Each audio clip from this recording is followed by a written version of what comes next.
Hello, everyone, and welcome to another episode, another installment of the United Adventure Company's United Home campaign starring all of us.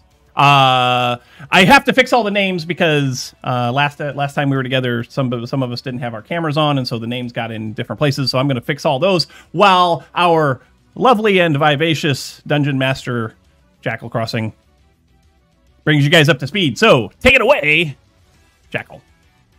All right. Well, welcome, everybody. Thanks for coming out. I have a new mic, so I might be a little quieter than I used to be. I'm going to try and do everything I can to make that better for us all as we go. But in the meantime, it's been a while, right? It's been about a month since we played, so just want to give you all a quick recap as to what happened last time, so we're all on the same page. So last session, the party started the day, and they heard...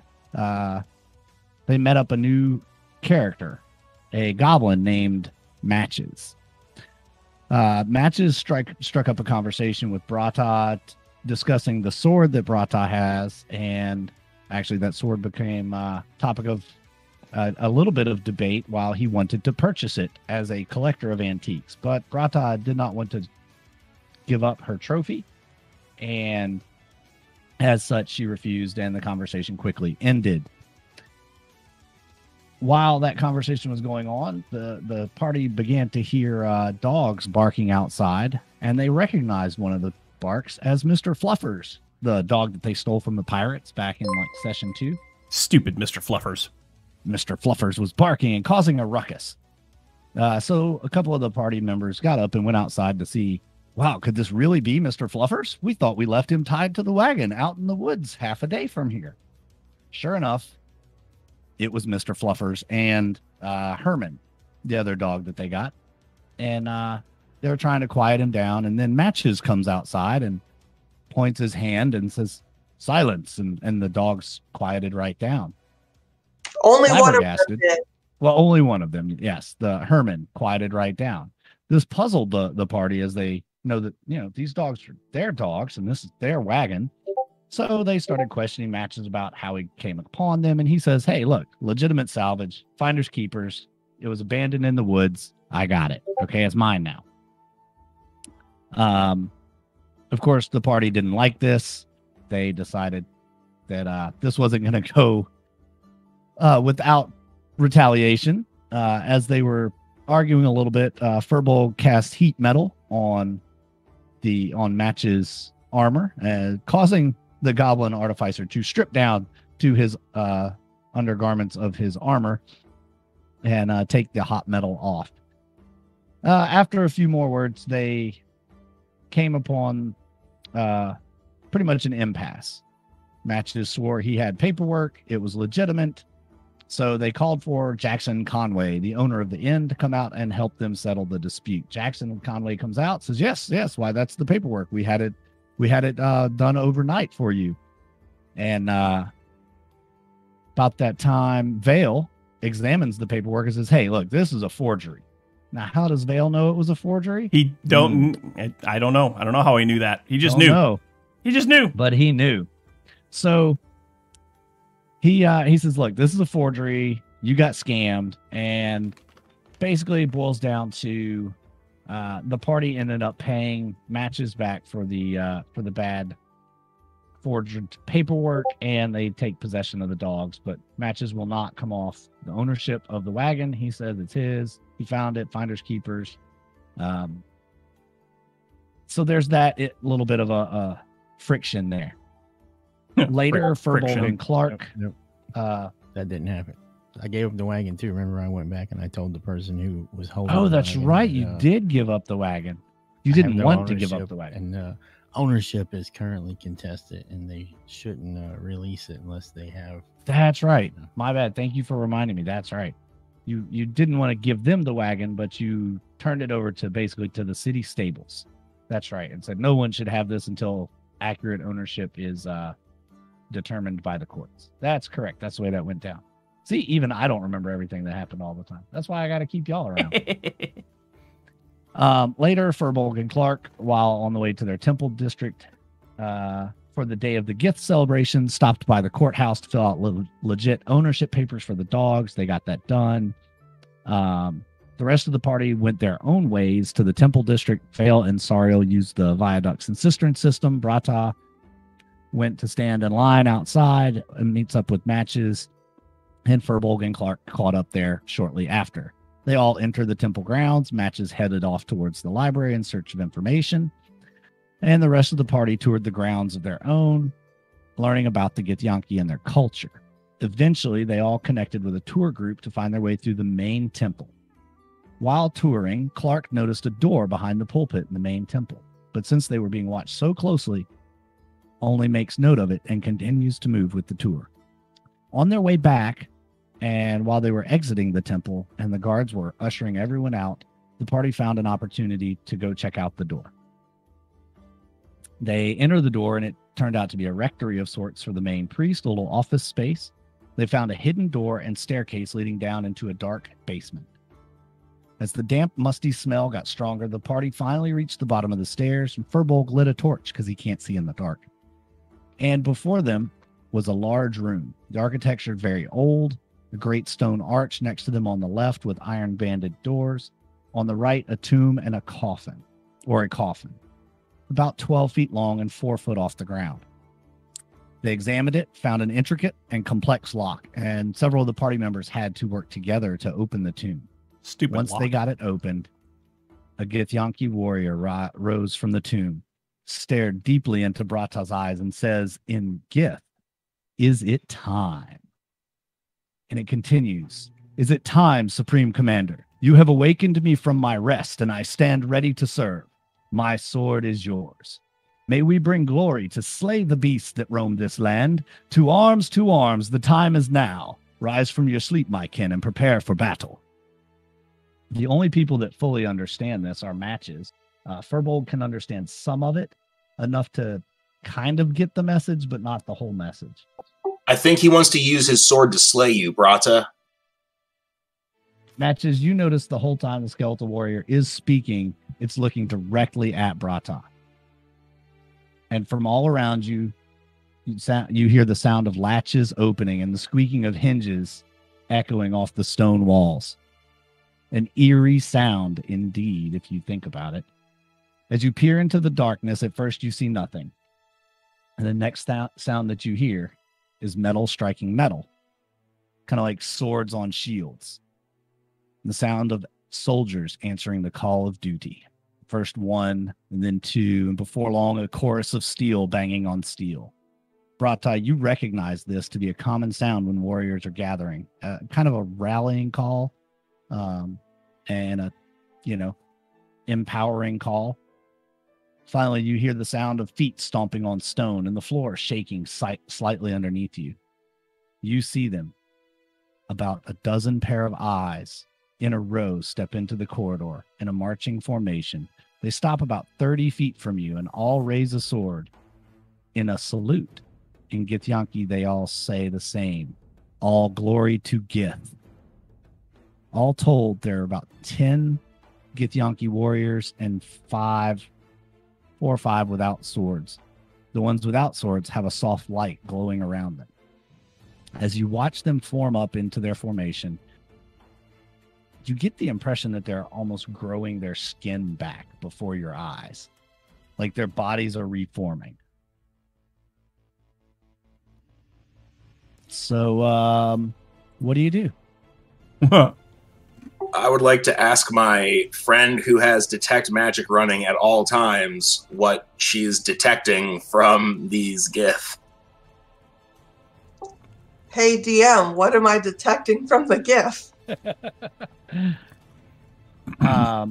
Lots of magic coming off of the 5 they're naturally glowing. Everyone can see them, but you can see it as a magical glow as well. School of magic? I'm trying to see. I don't have enough light in here right now, y'all. Which sucks. Uh-huh. Well, I'm going to step in and I'll tell Brata that they appear to be they appear to believe that you are their leader. It's evocation, by the way. This whole time, not knowing what's going on, Vale is slowly reaching for his crossbow, ready to let loose as soon as he feels like it's necessary. So I kind of drop my weapon from ready, and I look at Matches and I go, huh? They think I'm their leader? Yes, and I suspect it has something to do with that Githyanki blade you're carrying.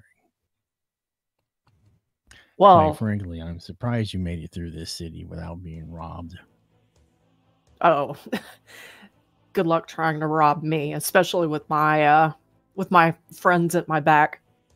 No. The people who would know what that blade is would not be common thieves. They would come ready. As if I'd be worried about that. Well, I mean, if these Gith want to follow me, then yeah, I'll lead them. The more the merrier as far as an army goes. Can I hear them? Oh yeah, you guys can all hear each other. I mean, you're standing right there talking. Okay, so hear me out, people. Brata, if all these Gith are going to follow you, wouldn't it be really useful for us to just go slay everyone in the city with our fancy new Gith friends so that all of the problems that we originally set out to deal with are gone? Well, our enemies are the Sacred Grove, and I'm all for just heading back up there and going to town. I mean, the Sacred Grove people who live in this city. I don't think everybody in this city is with the Sacred Grove. No, I don't think so either. Okay, so how do we get the Gith to just kill the Sacred Grove people? Do we care? No. I think the people who might be on our side could find their way out of the city. I think wholesale slaughter of the city would be a waste of potential resources. Listen, I started the idea. Y'all can fill in the gaps. I'm just saying, these guys have tried to kill us a handful of times. Mm-hmm. Like, twice. Mm-hmm. A handful, all 2 times. Yeah. Mm-hmm. Well, given the opportunity, they would try again. I mean, we could always go up and start with the ones we know are with the Sacred Grove, and then just take down anybody else that decides to attack us. People that don't want to have anything to do with the fray, they can run. Sounds reasonable to me. I say, let's start with the library. What's in the library? Books. It's a wealth of information. Okay, but are there Sacred Grove people in there to kill, or are we just going to the library to go to the library? He's got to return a book. It's overdue. He Books wants to are for avoid the lake nerds. charge. I mean, do we want to just go up there and slaughter all the people that are running this city? They worship the Gith. We could probably manipulate them in some way if we had the Gith on our side. Manipulation. I like the sound of that. Isn't the city run by the Sacred Grove, though?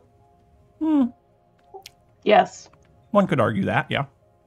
which means we would have the entire city against us if we were to go up and start slaughtering people. There are a lot of people in the city. Not to mention the Modrons. Was just thinking about the Modrons.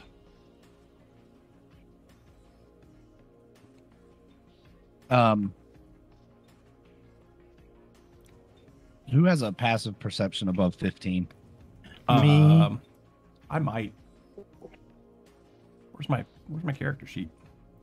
Matches has a passive perception of 18. Same with Furbolgio. I think Clark does as well. I think it's like 16. Yeah, it's 16.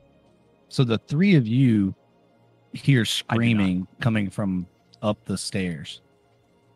It sounds like panic, and you just hear a lot of screaming coming from upstairs. Oops. Were there Give Yankee graves outside here? Yes, there were. Can I take an insight on that? Yeah, you could take an insight on that. Go ahead. Mm-hmm. I got a 25. I think you can pretty much ascertain or you imagine that when these awoke, the ones upstairs also awoke, the ones outside. But you don't know how many, if it was just the ones in the tomb or if there was a larger graveyard that you don't know about. Boy, howdy.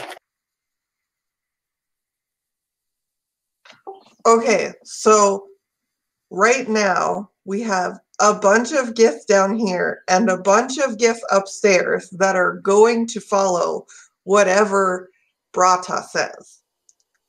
So our options are slaughter everybody or manipulate everybody. Yes? Let's start with manipulation. And anybody that we can't manipulate, we slaughter. I think seeing their gods essentially slaughtering innocent people would be very manipulative. I guess it's in the eye of the beholder, yeah. We're not talking about beholders here, dude. Really, Rick? Really? Uh-huh.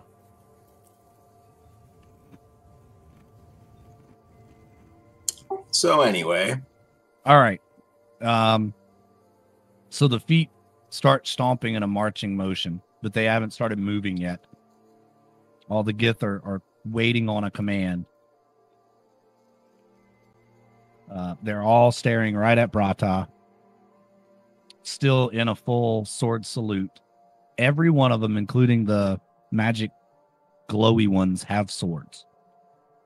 Well, Brata, I suggest you take him for a test drive. You know, I like that idea. Me too. All right.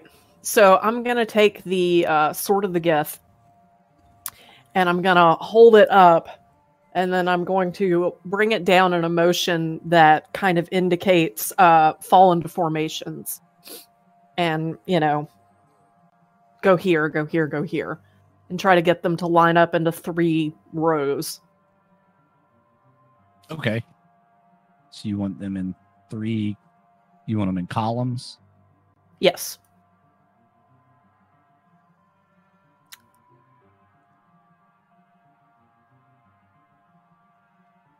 Is that kind of what you're thinking about? Yep. That looks good. Who's this one right here in the front? That's the one that was in the first one that woke Oh, up the one that that you spoke. spoke to. Okay. Or that spoke to you, yeah. All right.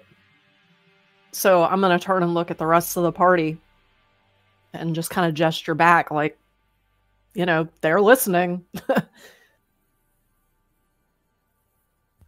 Well, let's go up top and see what we can do. Yeah. Sounds good to me.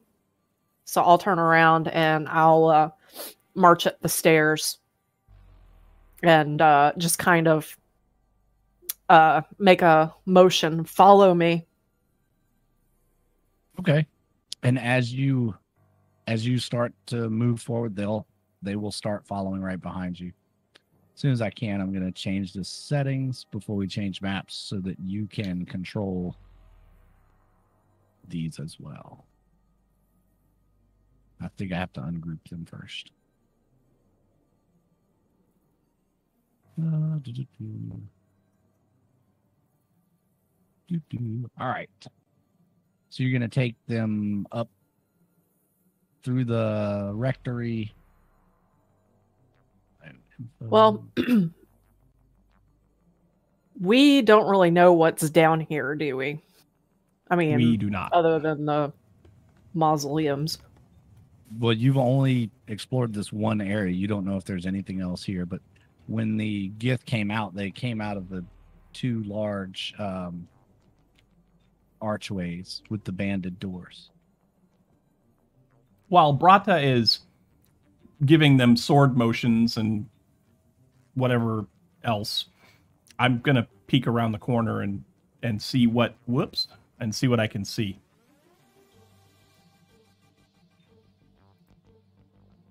All right.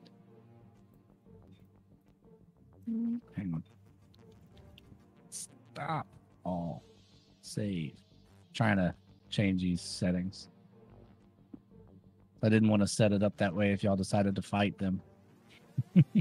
Uh-huh.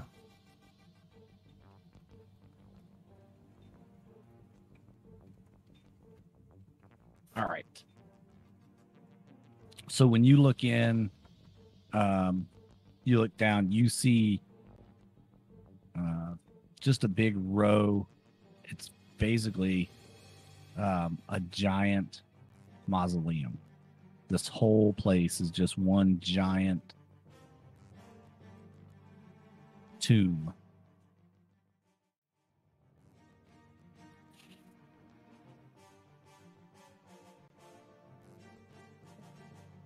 And you can kind of see over the other ones that it's a mirror on the other side.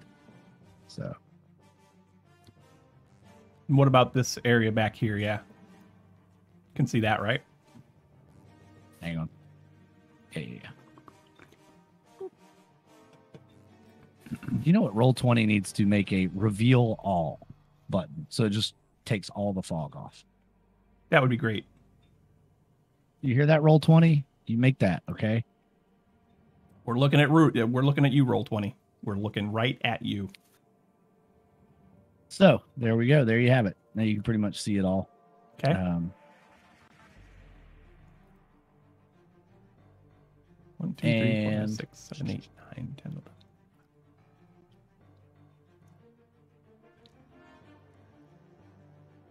Okay. All right. So we will go upstairs from the crypt. Okay. Into the main temple. I forgot to take you all with me. You navigate them out and into the main temple area.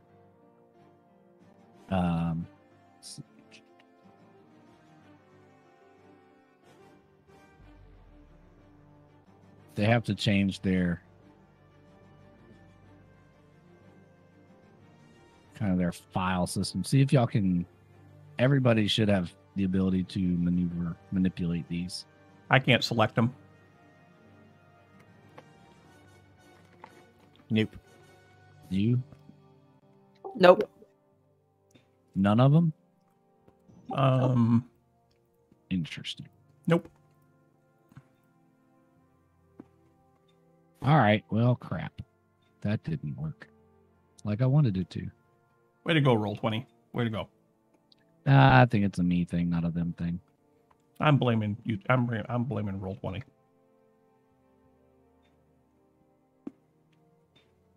I ran through this earlier and I thought it was going to work. Oh, well. We'll make it work. Mm-hmm. I believe in you. Mm-hmm. See how I do that? So quickly. I'm the quickest. The quickest ever. Fast like lightning you are. Fast like a lightning. Yes. See if you can, if you all can manipulate that one. The one I just put out. Nope. Yes. I cannot. Sorry, that was me in the GM window. Oh, okay. Sorry, I cheated. Oh, You no. cheater. You cheater. Hmm. I grabbed Thar's hammer. Sorry.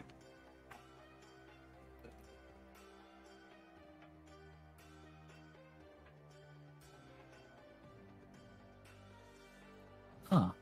All right, now see if anybody can manipulate that one. Apparently, I can move all of us. I can move. You can try now. Yeah, I can. Okay, Yeah, I don't do all of them I now. can do them. You can do them all now? Okay. Good. Yeah. Yeah. All right. Cool beans. We got that sorted out. Yay. By God. Grab Thar's hammer. Yep. Good plan. Butter up You the shall DM. be avenged. Nice. All right. The two guards that are in here when you come out, they look freaked. They were barring the door from the inside, kind of holding the door so nobody ran in, but they are now looking at you all like, oh shit, now what? I level the crossbow at him, say, open the door.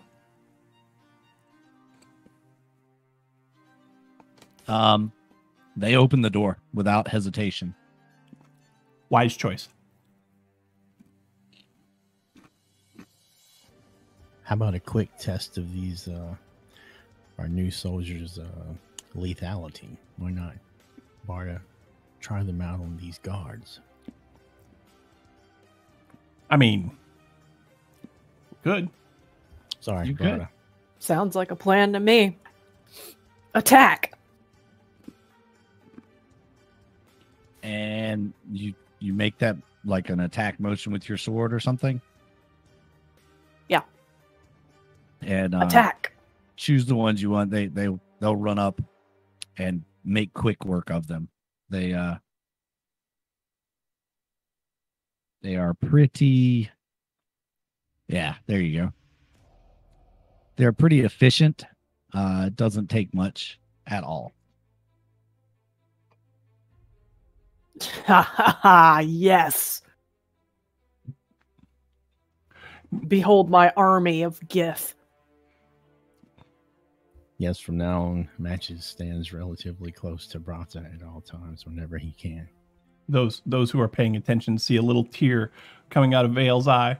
My baby warrior's all grown up leading an army. All right. And everyone else moves up, and then, yep, they will form up and ready themselves to exit if you would like. Forward march. Huh.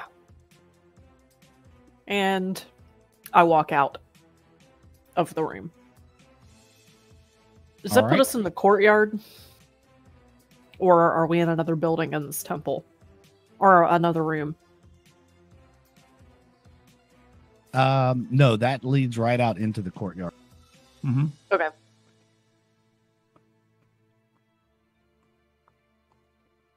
So you basically lead back out into the main city, and there is pretty much hysteria in the streets. And there are, let's see, where are you? We're here. We'll go to there. And let me bring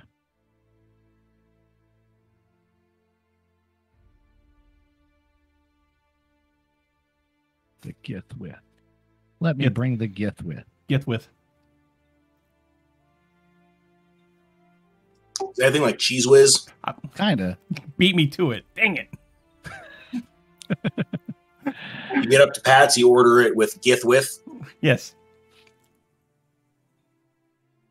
Let's move you out of the way there for a second. Paste. Whoa. Wow, they're really too big. They're I knew that was gonna gigantic. happen.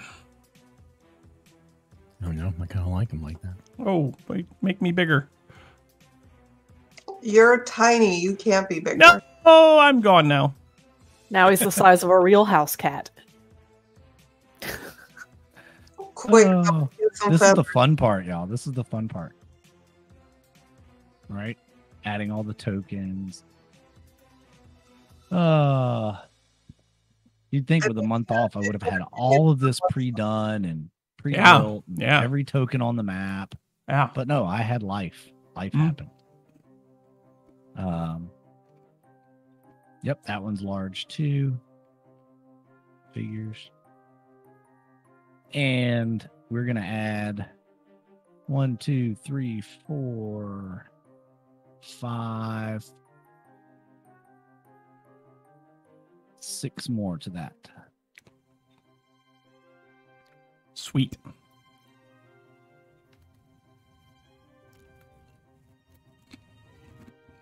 So there you have now. And this one was, I can't remember his name. Tevin. That's right.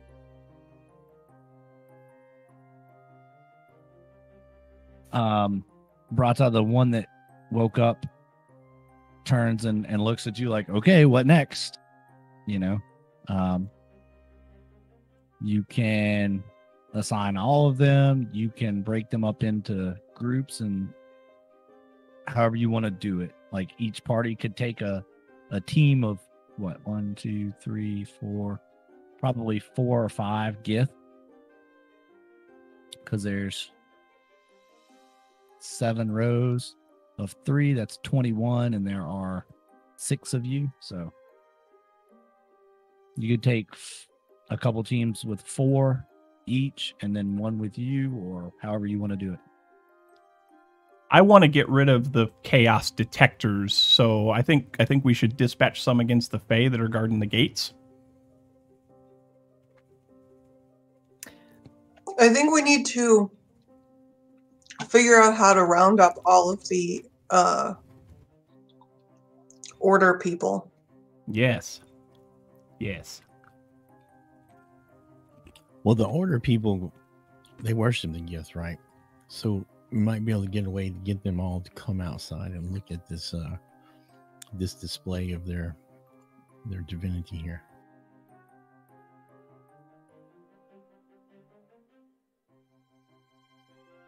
You do notice that the Modron have moved into what appears to be a much more defensive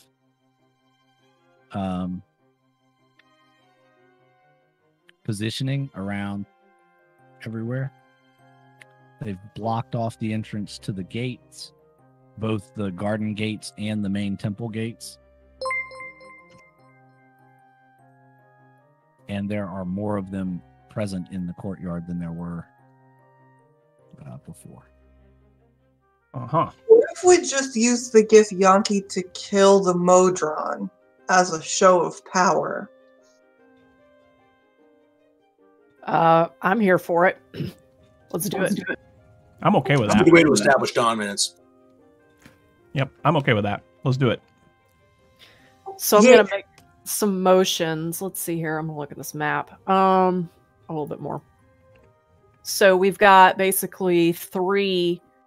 We've got some that are just hanging out in the courtyard. We've got 2 entrances, and we've got some of them coming in each entrance. So I would send these down here because there's more of them there. These over here. And these over here. And I'm going to have the other guy, I'm just going to gesture for him to fall alongside me. And then they're going to kill all of the Modrons. I like it. We should place ourselves near them too, so that we can help the Gith Yankee, and also, you know, kill some robots, because that sounds like fun. I'll go down here with this group.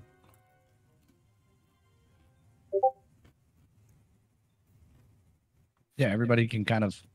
I will also go down with that group. Clark, are you flying up to the roof of the pavilion there? Yeah, I'm just gonna perch up there and watch. I have no interest in fighting these guys. Yeah, I'm mostly gonna stand around and whistle innocently. And trip people as they go running by? Yeah, I could do some of that. Yeah, because while they're not on the map, there are tons of... Remember, this was the day of the Gith, and this whole place was open to the public, so there are tons of people running around everywhere. And now you have this entire giant group of Githyanki that have rose from the dead, regrown their flesh. These people are literally freaking out. Well, and it is the day of the Gith, so it makes sense that the Gith would show up. Right? Wow. Somebody gets my plot.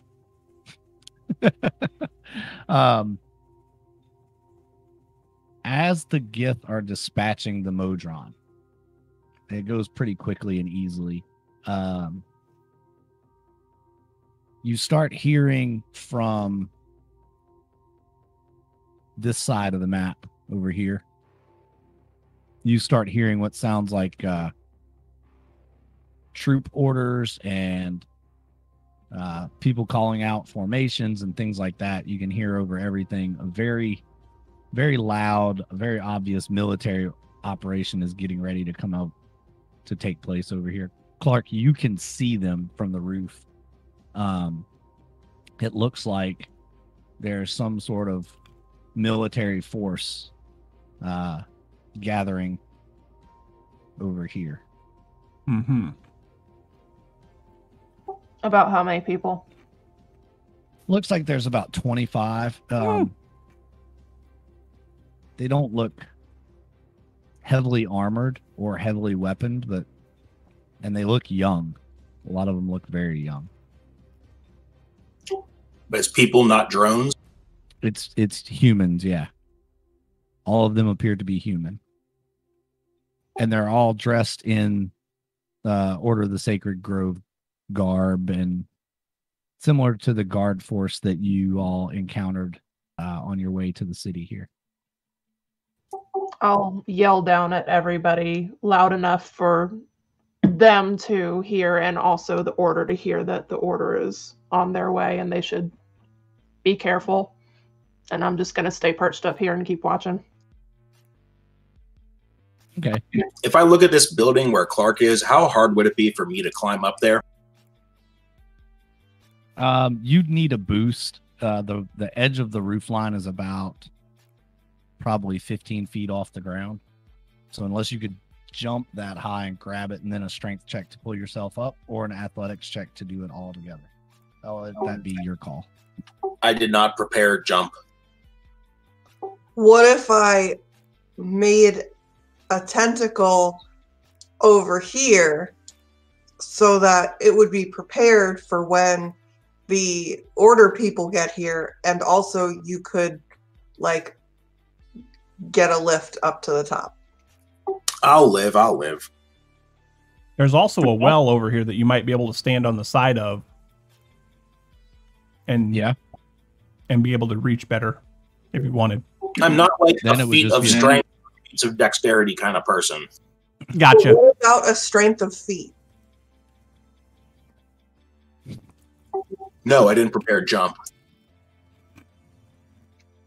Please tell me you got my reference. I did. Mhm. I did.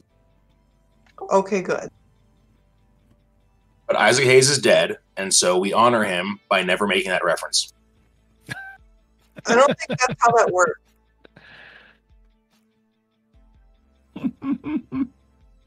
Anyway. All right.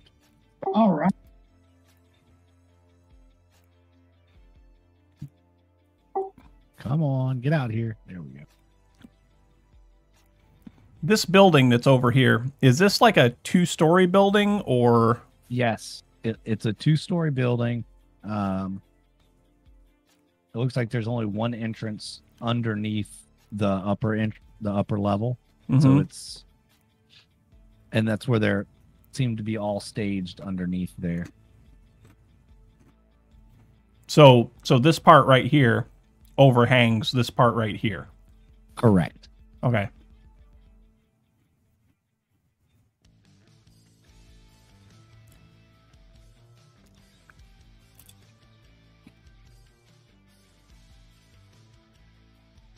And they start to move out in what appears to be like units. And they're comprised of the same groupings. There seems to be like one person ordering them around, 3 swordsmen, and 2 bowmen in each group. So far, you have seen 3 groups come out. And you said this pavilion right here, this is an open pavilion, right? Yes. All right. So I'm guessing that by now I could see through the pavilion and see that there are groups coming towards us after Clark drew our attention that way, right? Yes, you would be able to see that. All right, I'm gonna jump up there on the roof that Clark's on too. Okay.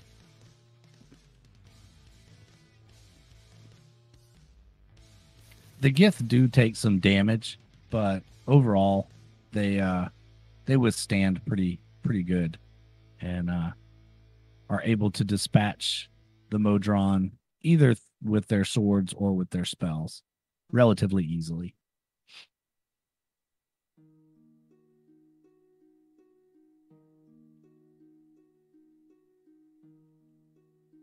What sort of spells are the Gith casting? Well, Neris the Bold has quite the repertoire of spells. And what would I have seen them use in this fight? The main I don't expect to know every spell. Let's see. You probably would have seen them use some pretty powerful spells. But mostly you don't recognize some of the spells they're using. It almost looks like they're just looking at people and manipulating their hands. The Modron are just kind of crunching in some places. You haven't ever seen magic done this way before, but it's obviously magic. Across the table, they're using psionic abilities, right? So you're more familiar with normal spell casting styles. That's what you've experienced. Gotcha. Neris has unleashed a couple of pretty good ones. They use Thunderwave, which you're pretty familiar with. They've used that one a couple of times to knock out some of them. And Magic Missile is a very common one that he's using. He's using.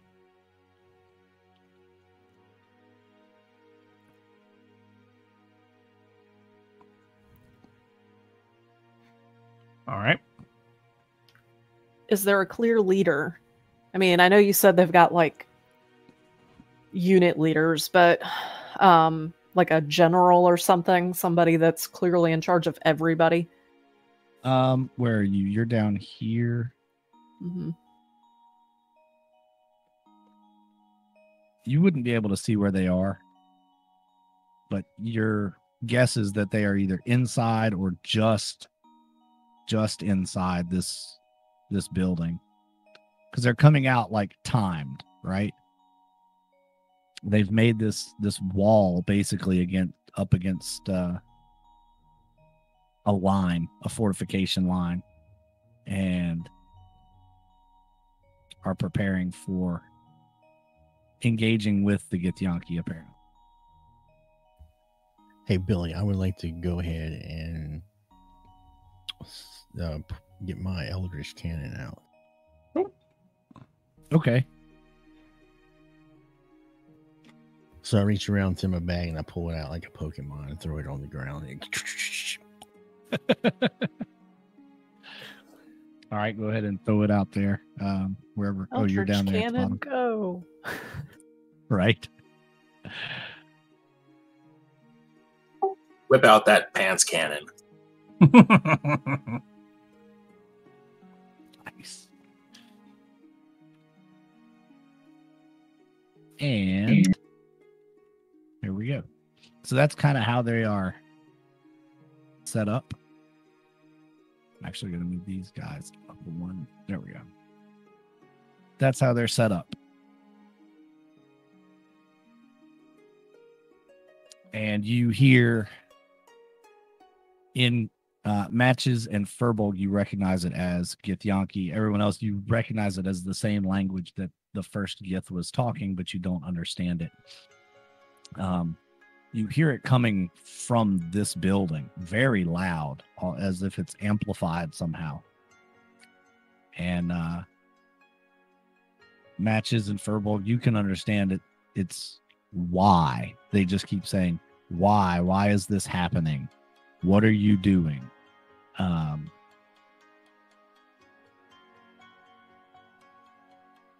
Basically trying to understand. The Fae aren't killed, but they fly off.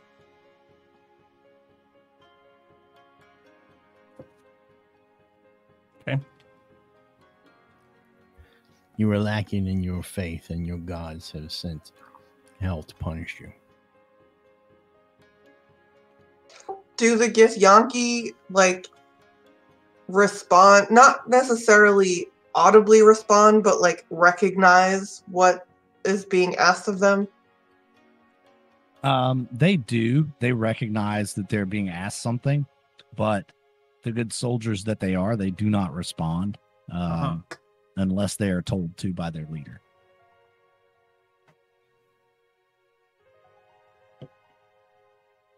Okay, well, I say we start attacking the order.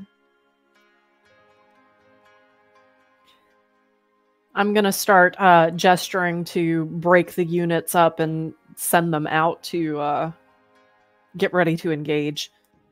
I'll line them up here.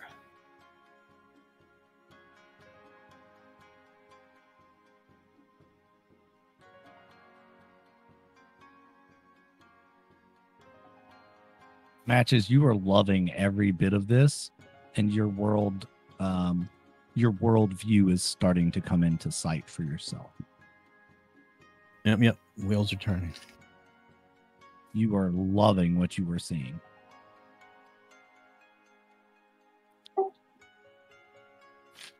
Whoa, that sucked. Sorry about that. My armrest slide on my chair forward and back, so I went to push myself up, and that one just slid forward. Been there.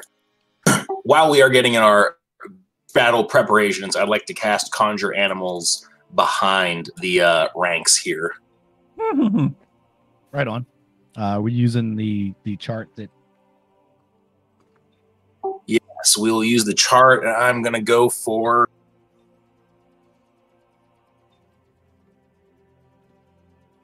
You know what? I think we're going to try for power. So we're going to go for 2 beasts of CR 1 or less. All right. That table is a D8.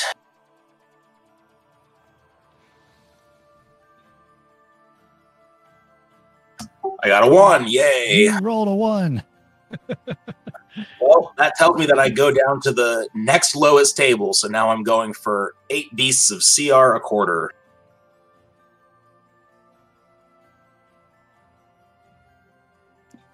Five. I get fast teeths. Okay. Clark, what are you doing? Are you just still watching all this, or? Yep. Okay. And Vale? I'm ready to start taking pot shots at the archers with my crossbow.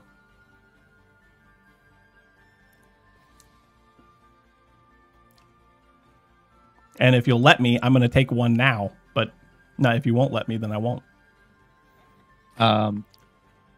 Yeah, we'll get one action in before the mass melee begins of this giant battle. Sariel, what are you doing? Are you casting a tentacle? Yes, I am. How did I know you were going to whip your tentacle out? That sounds real dirty, and I'm having a problem with it. Okay, I won't use that phrase anymore. I just didn't expect it.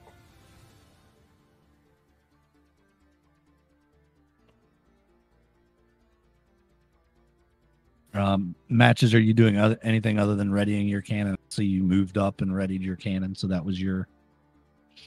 All right, so you put your tentacle right there. Go ahead and take your shot, Vale. All right.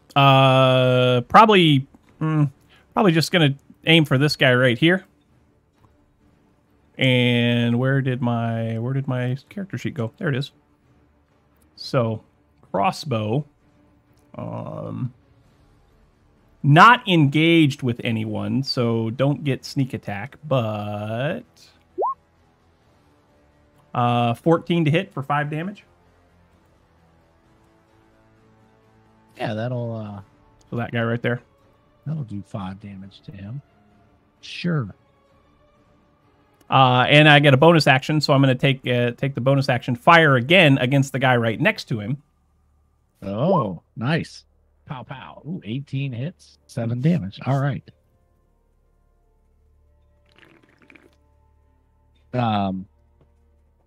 Brata, you can almost hear, but you look over and see that Neris isn't saying anything, but you can almost hear them saying, "This is a great day for Gith."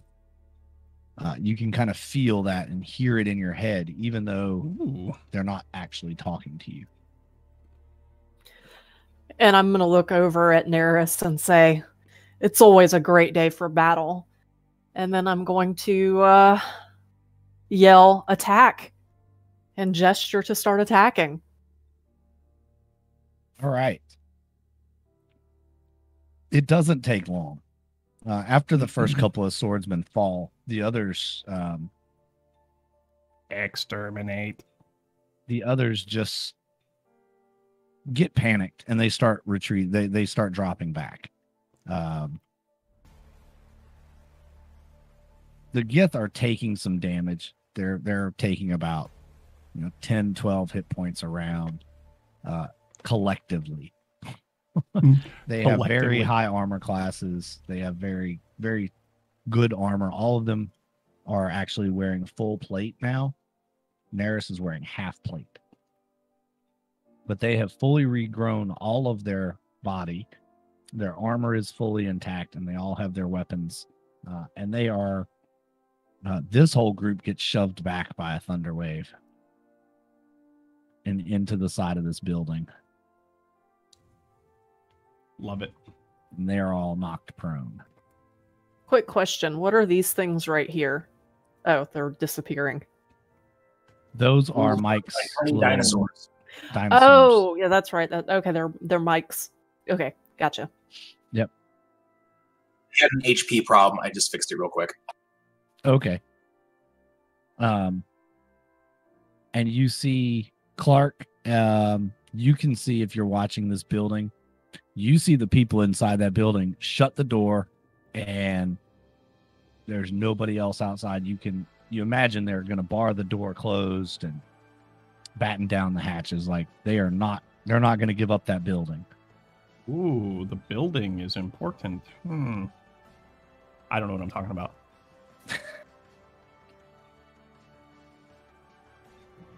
I'd like to go start flying around that building to see if there are any other entrances. Okay. It'll take you a couple of rounds to fly around and investigate it, and then we'll come back. So those Gith move up. You're just going to keep them advancing, keep pushing them back until you have them in a pinch point, basically? Yep. That guy gets killed. That guy gets killed. He's kind of their leader. And you notice that as you're starting to make the instruction on how for them to... Wow, that one's big. He's the leader. Sorry. That's okay. Happens to all of us. That it's almost instinctual for them. You notice you don't have to tell them where to go. After a couple of rounds, they're moving themselves and taking care of themselves and easily tell friend from foe. And after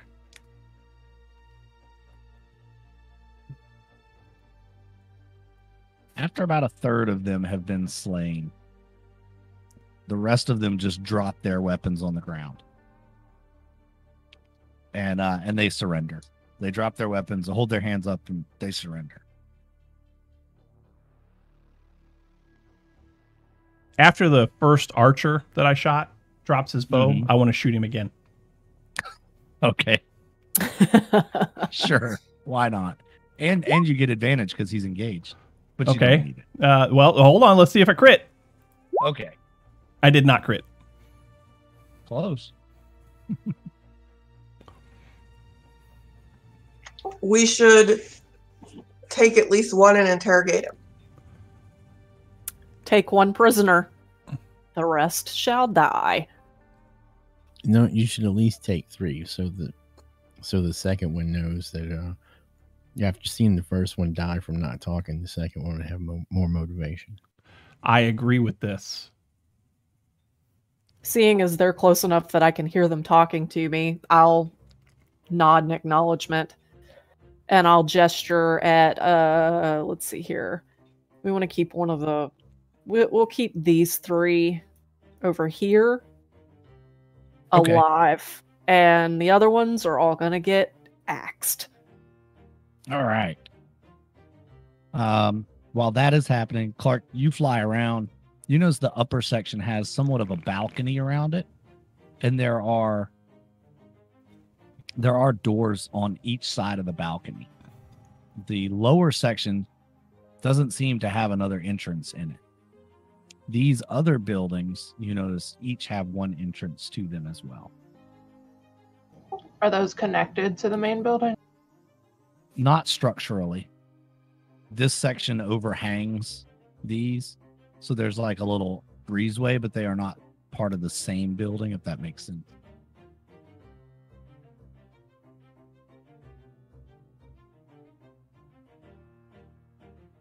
Mm-hmm.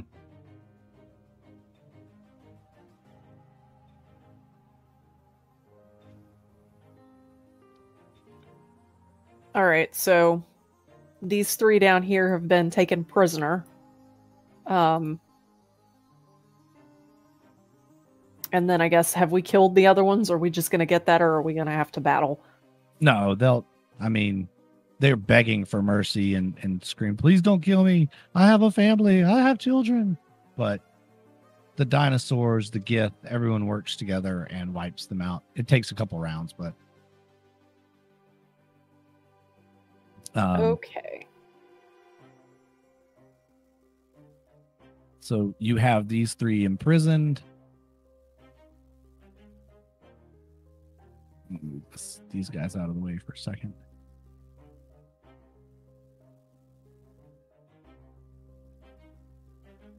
I'm guessing I can see Clark flying around over there, scoping out the building, right? Yes. Okay.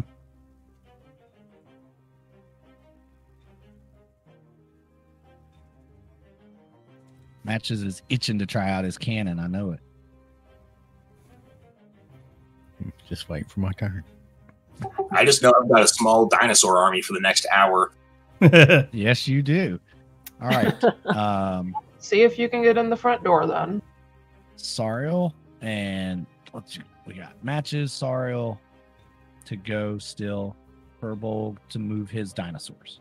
So just to keep things kind of in row, and let's just roll an initiative just so I can keep things in order for me here. I'm going last.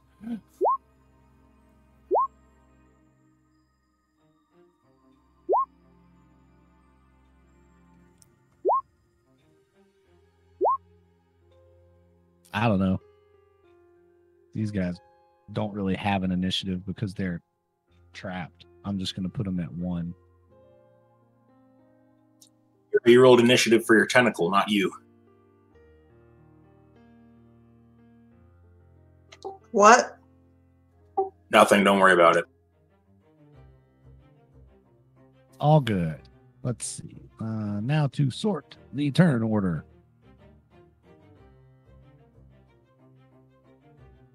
There we go. So Clark went, or a Furbolg, let's go ahead and do your dinosaurs. Okay, well, I guess I'm going to advance, but be over to the side. Yeah, that was about 30 feet. Yeah, stay within a certain range of them or something? Once I conjure them, no. Okay. I didn't think so. I was like, why is he standing 30 feet? I just want to be slightly away from the formation, so I'm, less of a target. Oh, and I guess my dinosaurs are going to start pawing at the door. All right. Just 16 sets of claws. 8 sets of claws just scratching their door. So their doors are very strong. They're made out of iron, actually, here. Similar to the iron doors leading out of the main temple. Then in that case, I will be creating a processional of dinosaurs for whoever breaks the door to go through. All Do you right. want They can be cheered up. Yeah, you notice that they haven't really done much damage to the doors. And that you hear the clanging of metal and claws. So you reorganize your troops. Right on.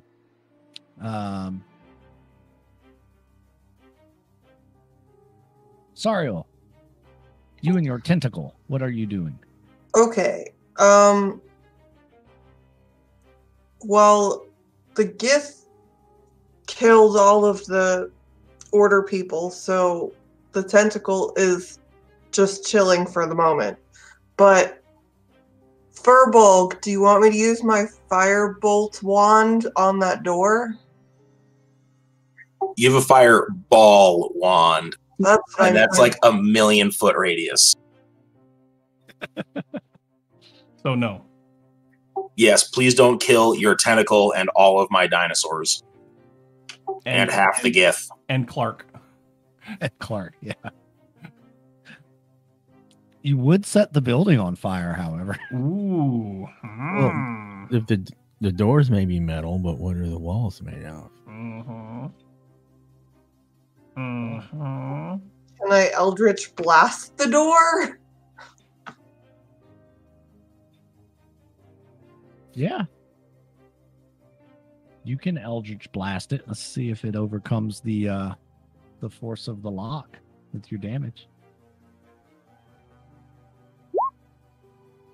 Ooh.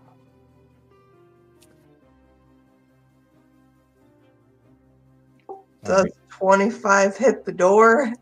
Oh yeah, 25 hits the door easily. But a 5 force is not enough to budget. So, Professor Wilberforce. Are there windows? Even if they're On shut? the upper section, there are windows and doors. Seems to be like a catwalk around the upper section, like a balcony. Oh, hey, is there any magic on the door? No.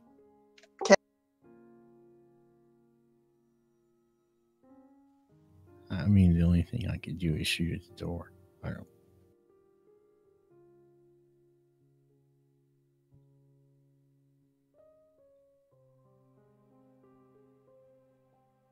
Well, shoot at the door, man.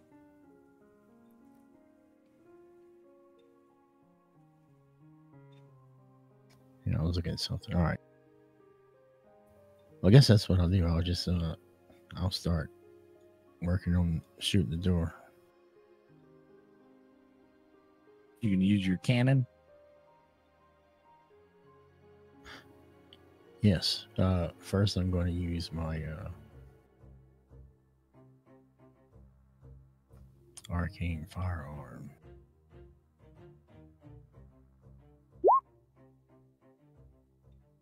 Then I'll have the cannon fire. All right. So describe your arcane firearm as you whip it out there. And Well, it's a wand. It's sort of shaped like, somewhat like a flintlock pistol, and it's got little fire designs etched on it, and whew, shoots firebolt out of it. all right. So you all see him pull this thing out, and you haven't ever seen one before you've seen his. And now you see what it does. It's an amazing contraption. Yes, and the Eldritch Cannon looks like the picture I drew there. Like a little mech. Yep.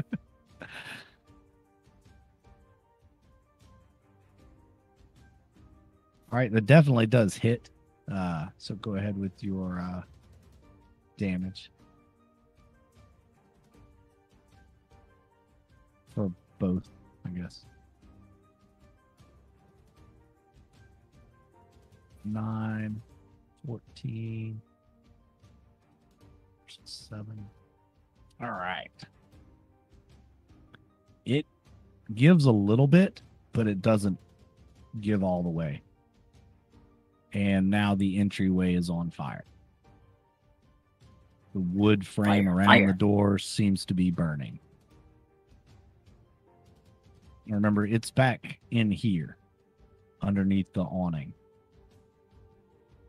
So. Next is Brata. Brata, what are you doing? And then what are your army? What is it? Well, I'm going to go ahead and just gesture for the Gith to just start moving forward to take down this door. So that is what they're going to do.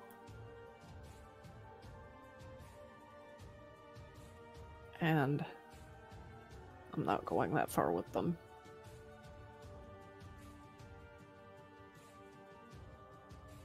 So they're all just kind of getting in line to break down this door.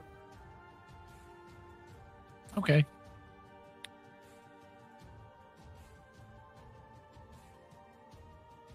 And they start pounding on the door, I take it. Yes. All right.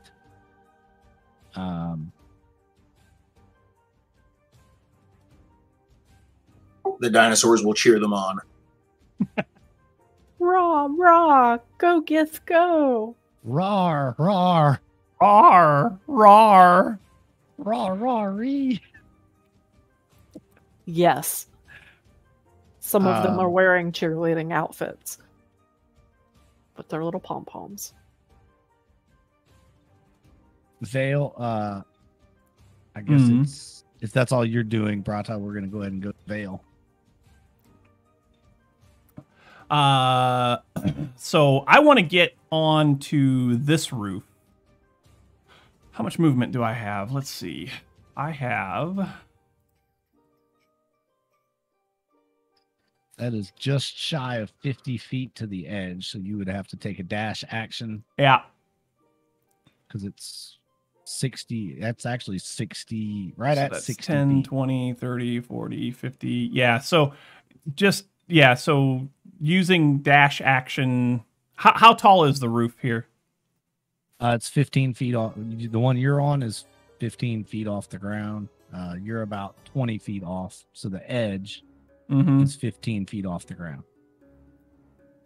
So, all right. So, yeah, go ahead. That roof, if you're looking to get to this roof, is another... Oh, wait. To where Clark is, that's another 10 feet. Right now, I just want to get to the lower roof. Right, yeah. So this roof is 15 feet off the ground to the edge. So can I do that all in one in an action plus a dash action, or no? If you take a dash action, that will get you here. So what's your racial climbing ability? I do have Cat's Claw, which gives me 20 feet of climbing speed. Then you could climb. You could climb the wall. So would that get me there, or would that get me there? Give me there. That would be a dash. Okay, so we'll go there. Dash and climb. That'll get you up there, yeah. Yeah. That'll get me there. And then how far up did you say this, like this balcony right here, how far up is that? That is another 10 feet above the roof line that you're on now. Okay. Good enough. That'll do it. I'm where I want to be. That'll do it. All right. Your prisoners, as you run by Vale, you look over at the prisoners, and they seem to be squirming around, and they're not really doing anything yet, but they're squirming around trying to break free of their restraints.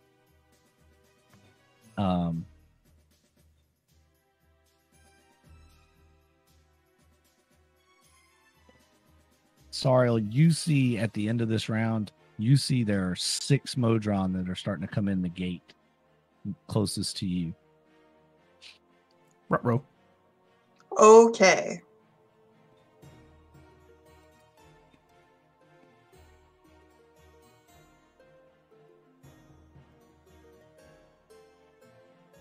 Are we starting the next round? Yep, it'll be the next round, which is Clark. You see Vale running towards you, Clark. Yeah, he does that sometimes. Are there any windows along the balcony or just a couple doors?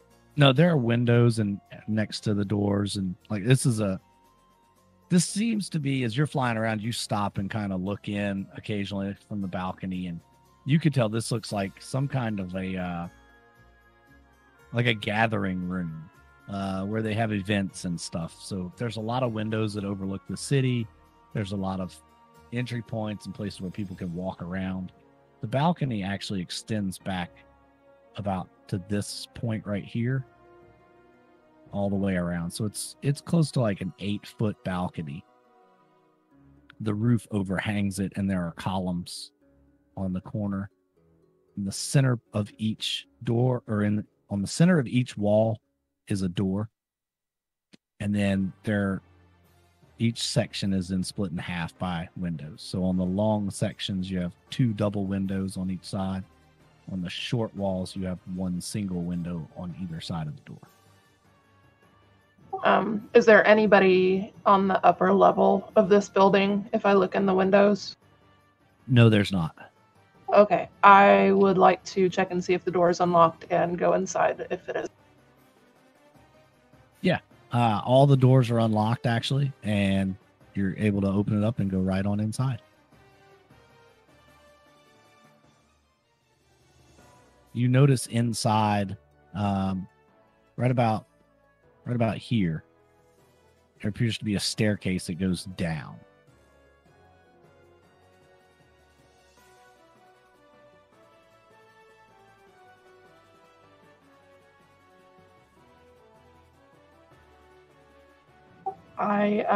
I guess I'll peek around the staircase and see what I can see. I don't want to go down just yet. Yeah, it kind of goes down half flight, turns on a landing, and goes down the rest of the way. Can't really see anything, but you hear a lot of commotion downstairs. You hear a lot of shouting. You hear people calling for buckets, water. They're screaming fire. There's smoke starting to fill in the downstairs area. And you probably see at least another 10 people just running back and forth with buckets. So like they're making a bucket chain to douse the fire.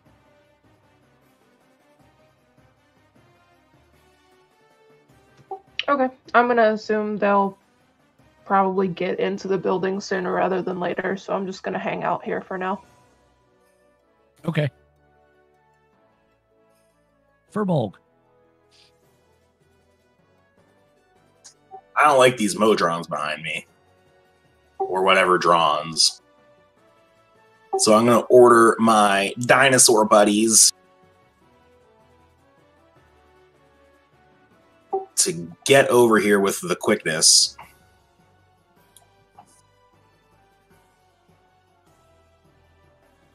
Wow. They have a big movement. Yeah, they have a 50-foot speed. Wow. Yeah, they're you should fast ride little that, assholes. man. You should be like riding one of those. They're medium creatures, and I am a medium plus creature, let's call it. So I can't ride them, unfortunately. Okay, so that's where they're going to go for their movement. For my actual action, I think I'm actually going to Thorn Whip this guy in the back. But I rolled a 1 on the hit, so I don't think I'm going to hit him. Your Thorn Whip kind of just fizzles as it starts heading out. It doesn't do anything. Well then, that was a great action, me. Good job. Good job. All right, so dinosaurs. For their attack, there's going to be 1 attack on this guy. That is an 11 to hit. All right. Oh, give me my selector token back. That guy. That guy, yeah. Does not hit. 11 doesn't hit. 11 doesn't. All right, there's going to be 3 attacks on this guy.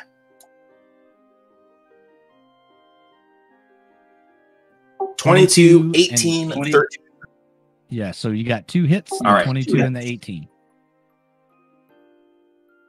That is a total of 20 piercing damage.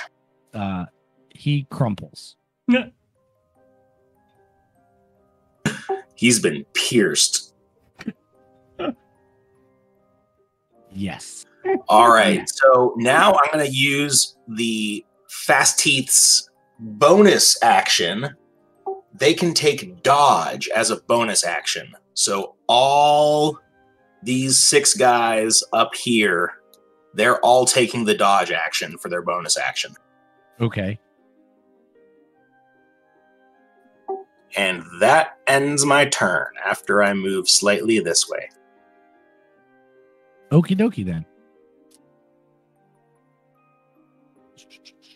Next will be Sariel. Okay. I'm going to move my tentacle 30 feet. Let me find it quickly.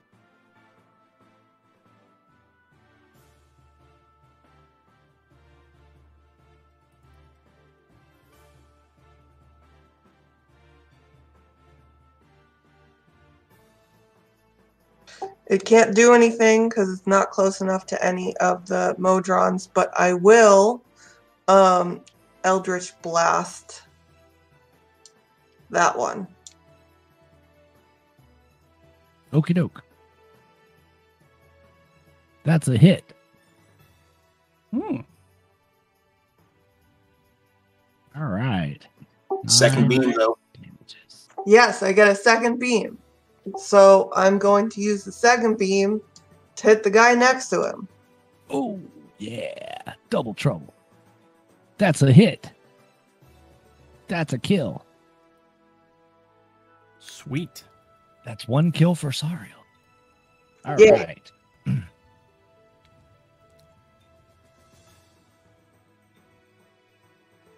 Which one?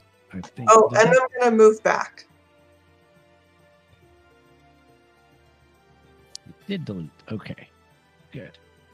All right. The Modrons are going to move in a little bit.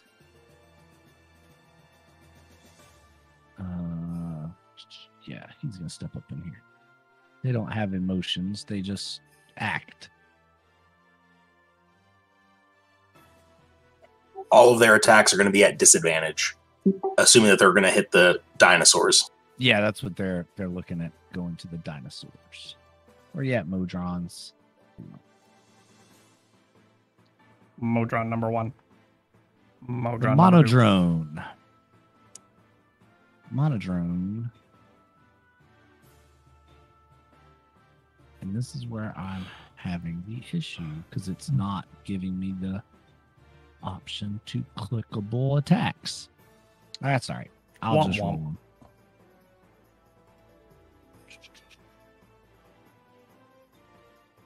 them. Are you clicking on the name or what? I've tried it all kind of ways. It's no biggie.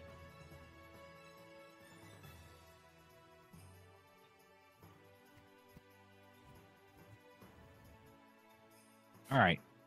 I like my roll better anyway.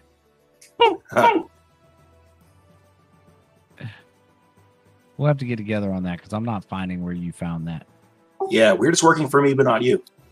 Yeah, I can't. I don't even see a clickable anything in their thing. So anyway, that is a 16 on this dinosaur. But he rolls at disadvantage. Oh, that's right. He rolled disadvantage. So let me roll it again. I forgot to turn on disadvantage. So Well. it's still a 16. That hits. They're armor class 14. Okie dokie. And there, I'll just click that dagger for damage. 2 All right, piercing 2 damage. Let me try this guy. Man, y'all, I've got to do something about my fan situation. Oh, that's why I had looked at I didn't have it on the right thing. The quadrone in the back. Oh wait, no, the quadrone's dead. You killed the quadrone. Mm-hmm. My bad. It's the tridrone, right? No, there isn't a tridrone in that one. It's the duodrone. I'll get it right in a minute. Yep, it's the duodrone. He stabs with a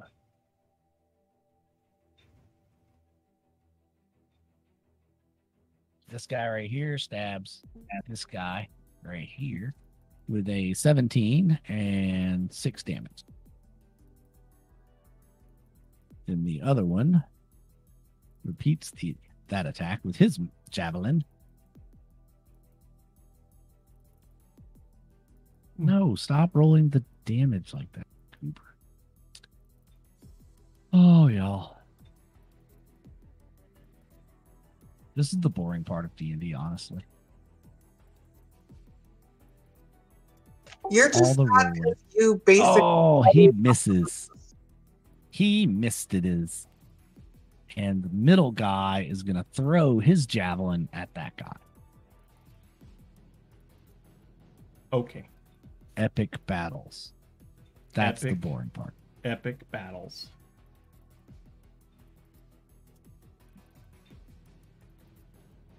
And rolled a 15.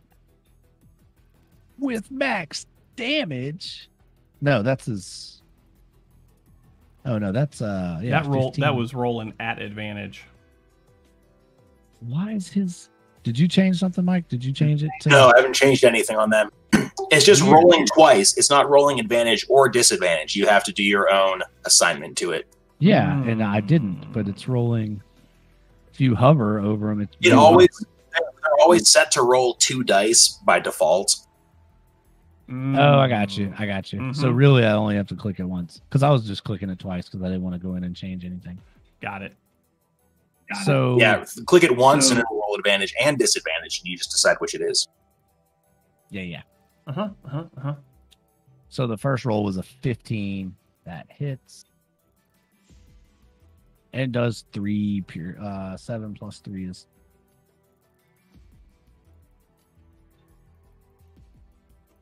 26 plus 1.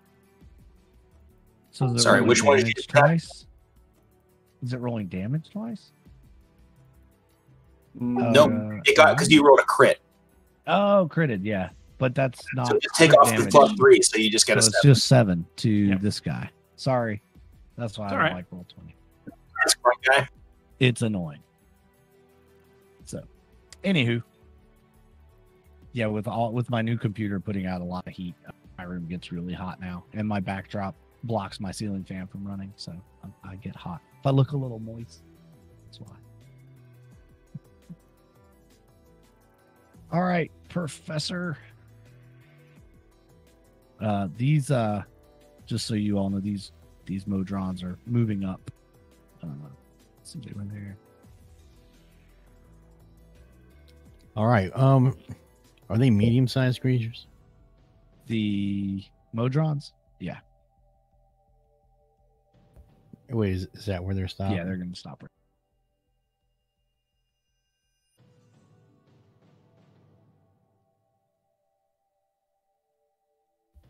All right. Well, this one gets it. How did they go before? Never mind.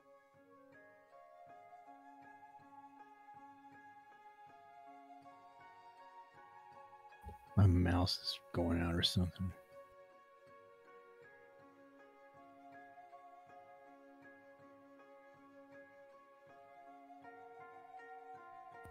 It's 19 hit. Yes.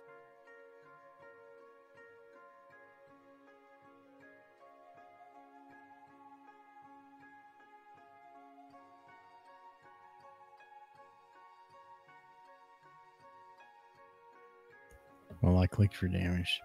There it is. There it is. It's just looking a little laggy. And which one was that again? Because I was looking at something else. All right, but I'm also going to use my Fury of the Small to add 5 points to it. That guy. Right there. Yep. Splat. Yep. He explodes into a bunch of pieces. He go flying. Shrapnel from him takes out the guy next to him. I'll Perfect. save one for my cannon, bro. Well, there's Then one. the last There's one, still my one other there. Cannon's gonna shoot at. Stick him.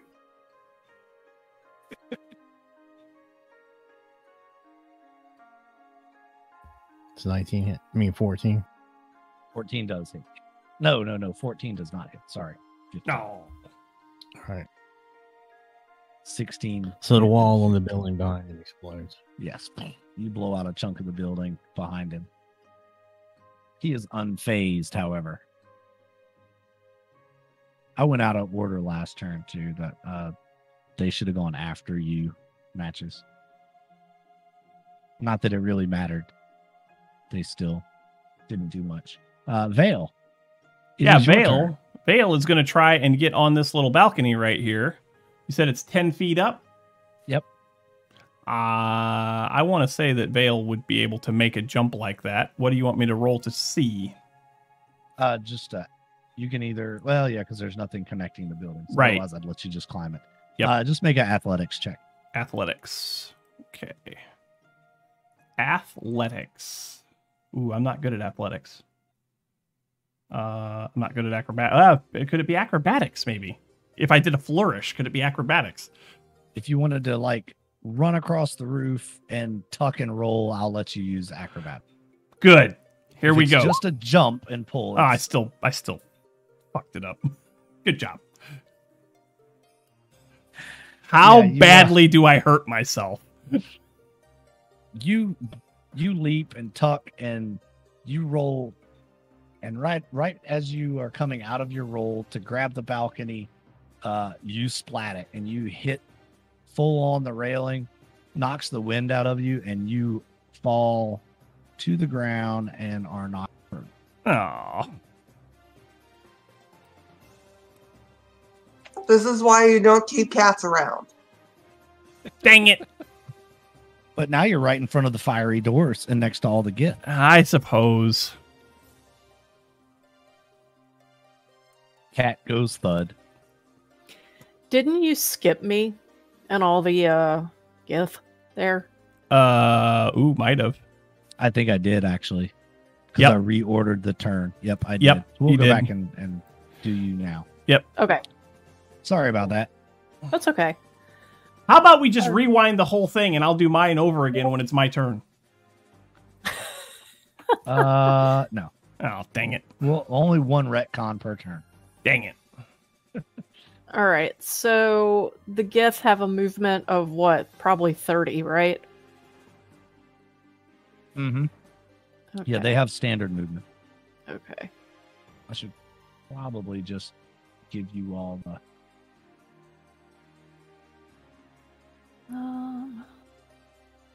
All right. Well, nope, that's not the right tool. That's the right tool. They can get to about, I think it was about here.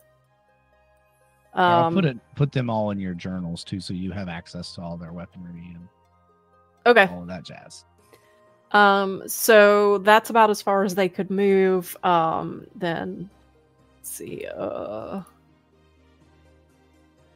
this one right here is gonna go ahead and attack that Modron right there.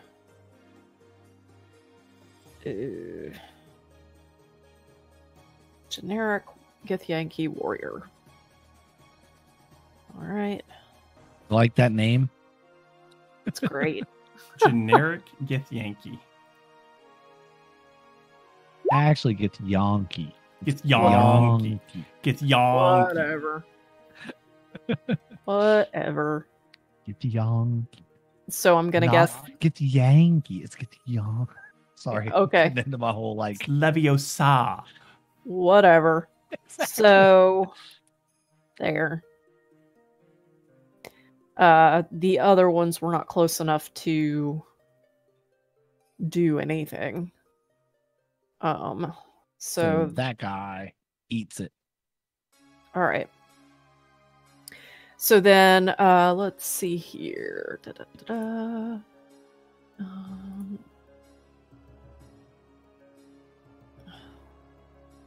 So did we determine there were any windows on the sides of the building that we could get to? It was no, right? Not on the lower section. Not On the lower upper section there was. And in fact, you all saw Clark go into the upper section Okay. through what appeared to be a doorway. All right.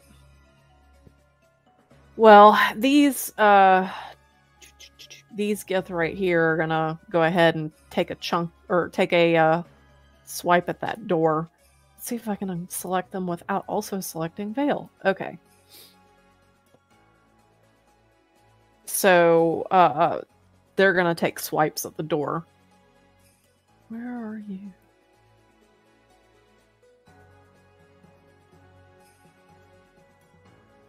Alright, and they are going to use their great axe.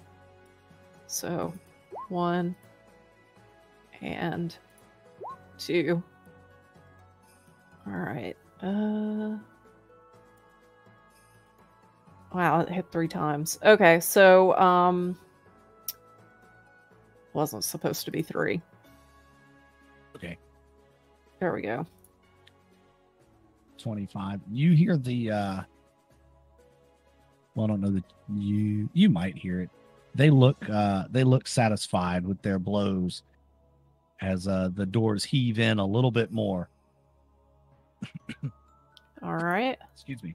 And you see the fire kind of starting to pull into the doors a little bit. Okay.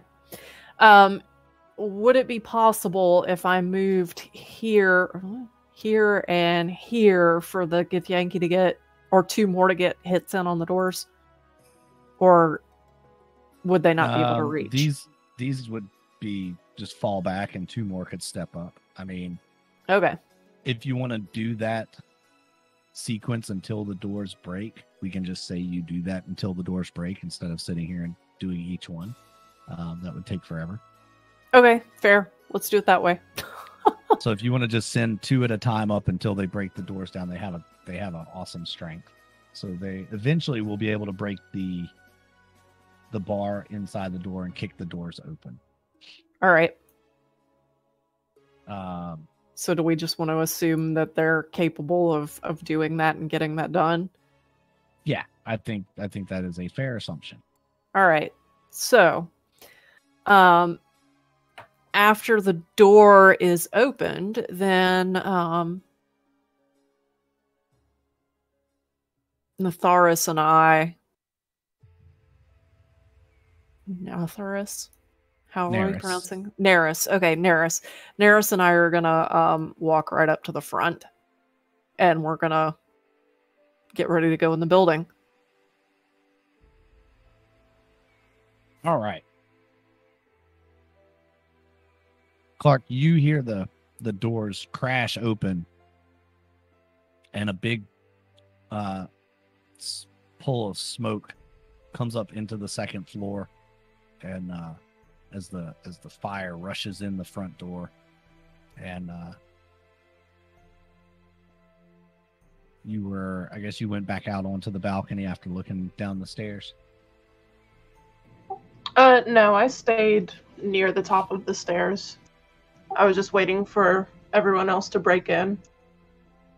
All right. Well, they have broken down the doors, and the folks inside seem to be caught a little off guard by how easily the Githyanki broke in the doors, and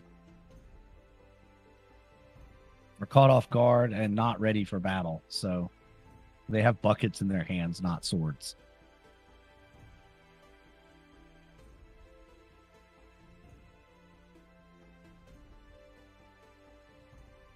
So it is your turn.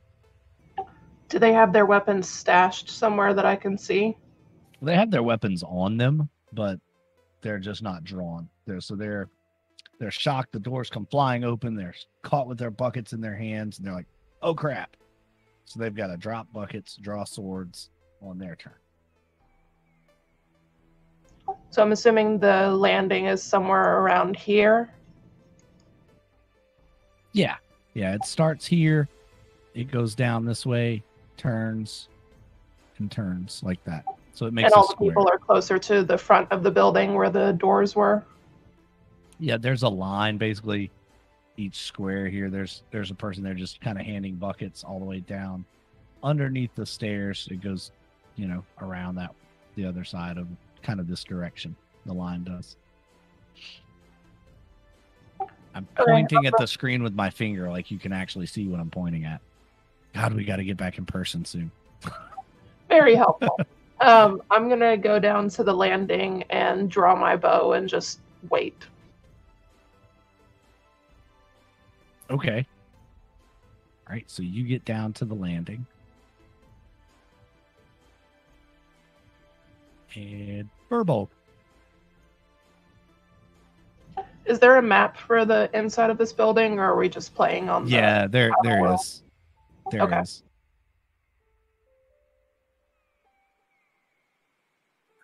Well, I think I got the Modrons and such surrounded. And as we all learned in school, cool guys don't look at explosions, so I'm going to just walk over here to the door, and I'm going to let an explosion of teeth and claws destroy these Modrons. That is probably an accurate description of what occurs. Yeah, so we're going to start with this guy here, and I'm going to put 2 attacks on him. And I accidentally closed the window that has their attacks. Well, as long as they don't attack each other, I think you'll be all right. Yes, they are that smart. All right, a 16 and a 21. Both of those hit. I have a feeling this is going to kill them. Yeah, 18, so I think this guy, yep. Splat. All right, let's do 3 attacks on each of these guys. So we'll start with the bottom one. Yep. All right. Oh, yeah. I mean, 21 damage. haste. And the last guy. Boy, I'm rolling really well for these guys, and I am not going to roll really well for myself later. That is 25 piercing damage. And I imagine that there's now an orgy of dinosaur high fives going on. Oh, yes. Right over a pile of scrap metal. Dinosaur high fives. There's a burst of cogs and gears and rods and pistons that just come flying up in the air. Sariel, you see this just explosion of metal and dinosaur drool. I right. find that hilarious. Furbo, you came over here. Are you going to do anything else, or are you just waiting in line to go in? I'm going to. I guess I'm just waiting in line to go in. Okay. Go ahead, Sariel. Sorry, Okay. I'm going to send my tentacle away because I don't need it, and then go wait in line to go in, I guess. Before I go wait in line, though, is there anything in the pile of cogs and nonsense that, like, catches my eye? You mean like A squirter magically, boil might or be that you're supposed to use goggles while you're working with machinery. Magically, yes. no? There's nothing magical. Is there anything that looks particularly shiny? Tiny. Not really, like as in valuable shiny. Not really. It's an interesting pile of. I mean, you've never seen mechanics like this before, so it's. I want to kind of grab something. I'm going to Okay. grab something from the pile, and then I'm going to go wait in line. Okay, you pick up a couple of 12-tooth cogs out of the pile, and as you go by, you see one last Modron standing here. Can I attack it? Yeah, if you want to. I'm going to do that.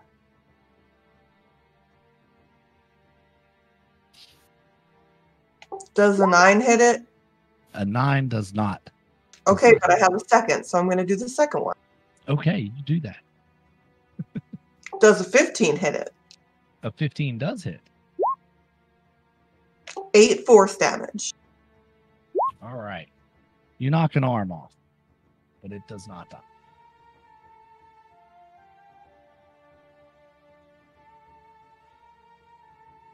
All right.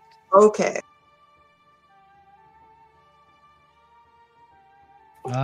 Professor. Our professor.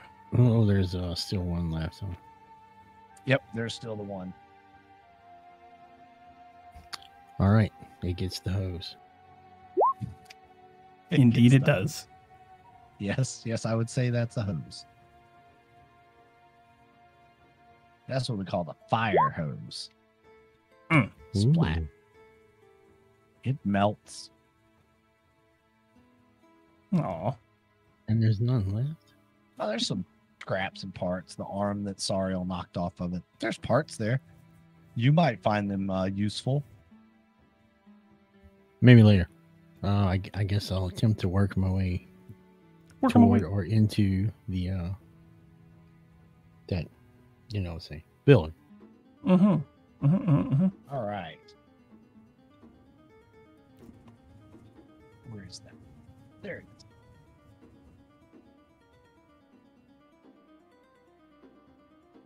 Brata.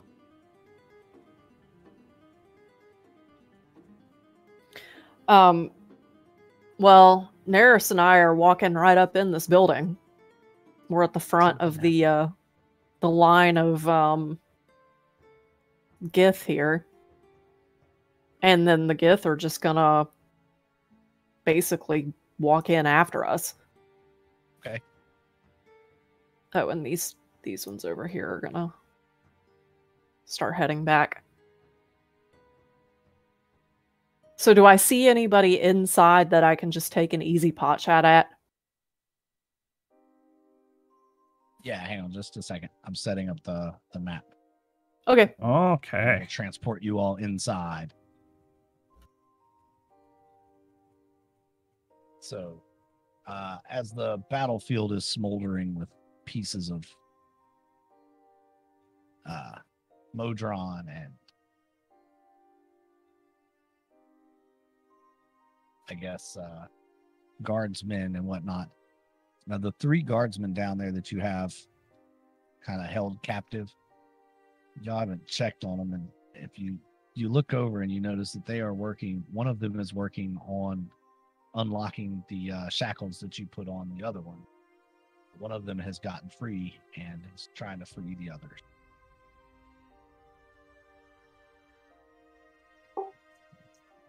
Hey, are we in turn order still? Yes. So Brata just went in, so it would be Vale's turn. Well, yes. it's kind of one of those, yeah, as Brata's going in, well, get up, Vale's getting up, so it's one of those kind of half-turn moments. Okay. So who can actually get to them to make sure they don't escape? It's going to take me half of my movement to stand up. So that'll be, and then I'll have 15 feet left to move afterwards. So I'd be able to see around the corner and see them, but I wouldn't be able to get to them unless I dashed over there. But by then my turn would be over, so I wouldn't have an action either. You can, well, yeah, because Dash would technically be my action, yeah. Yep.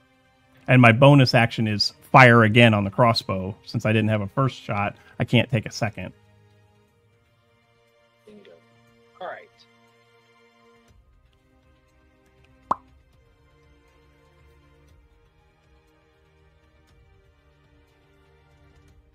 I'm going to move the map. It's going to take a couple of turns for everybody to file this place anyway. So, and at the speed there, it took them 3 turns to get one guy undone. So, in we go. Oh, sorry about that, y'all. I was leaning to the side, resting. I bet you couldn't hear me. I could hear you, but it was not the loudest thing. So it's going to take a few turns for the guys to get unshackled, and it's going to take a few turns for you all to get into the building and all that. So you probably have time to stop them from escaping if somebody wants to peel off I'll do that. and take care of that. So, all right, this is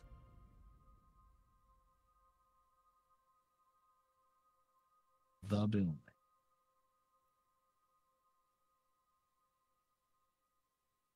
Ta-da! Look at that, a map. Yay, it's a map, it's a map, it's a map, it's a map. This looks like a sleeping quarters of some kind.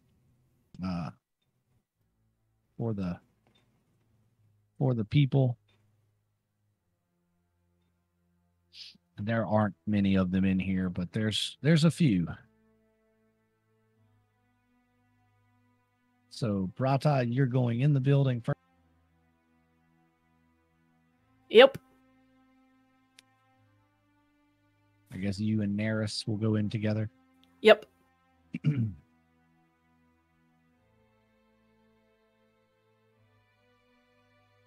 And you are met immediately by a couple of the swordsmen. I don't see the tokens here yet. Oh, I was just going to let you pull your own. But there's Neris. Okay.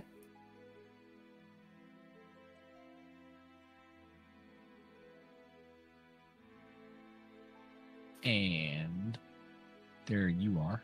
Oh, you know what? I think I might be on the wrong. Yeah, that's why. Pop. Yeah, I can't control Neris right now. Yeah, I'm on the wrong. Hold on. I had the wrong layer put up. Sorry. Now I bet you could see the tokens. I mean, I can see the other tokens. There you go. I can't control Neris still.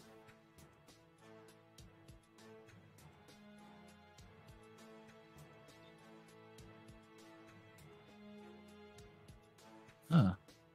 How did that change? Don't know. You might not have reassigned the token. Oh, you know what? That might have been what it was. I might have just did the one that was on the other map, not the main. I bet you can now. Maybe. I don't move this turn order thing. Nope. Edit.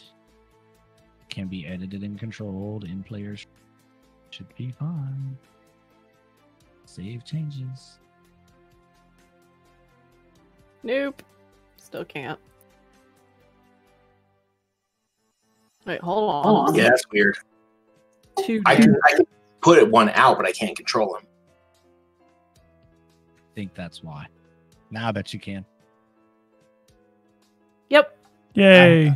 It's the token wasn't assigned to the character All for right. whatever Cool. reason. Yay. Okay, so I'm gonna go Look at ahead. me, pro DM right here, y'all. Mm-hmm. Woohoo! And I'm gonna start by personally attacking this dude right here. And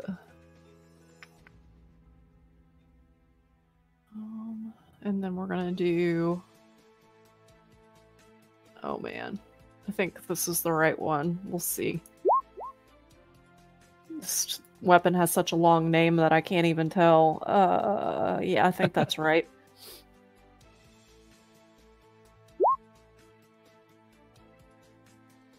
All right. So that's my on-hand weapon. My off-hand weapon. It's a 16 hit. Yes, 16 hits. All right. So 10 damage.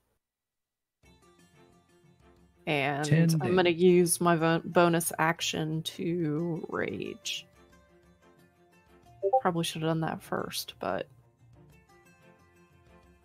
can we retcon and say I did that first? That you raged? Yeah. Yeah. Imagine you would rage coming in here. Right. So in that case, rage damage.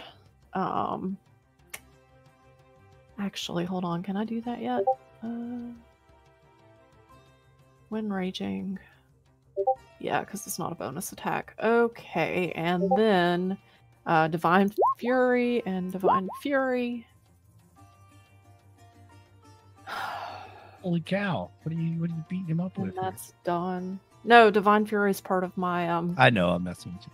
Yeah.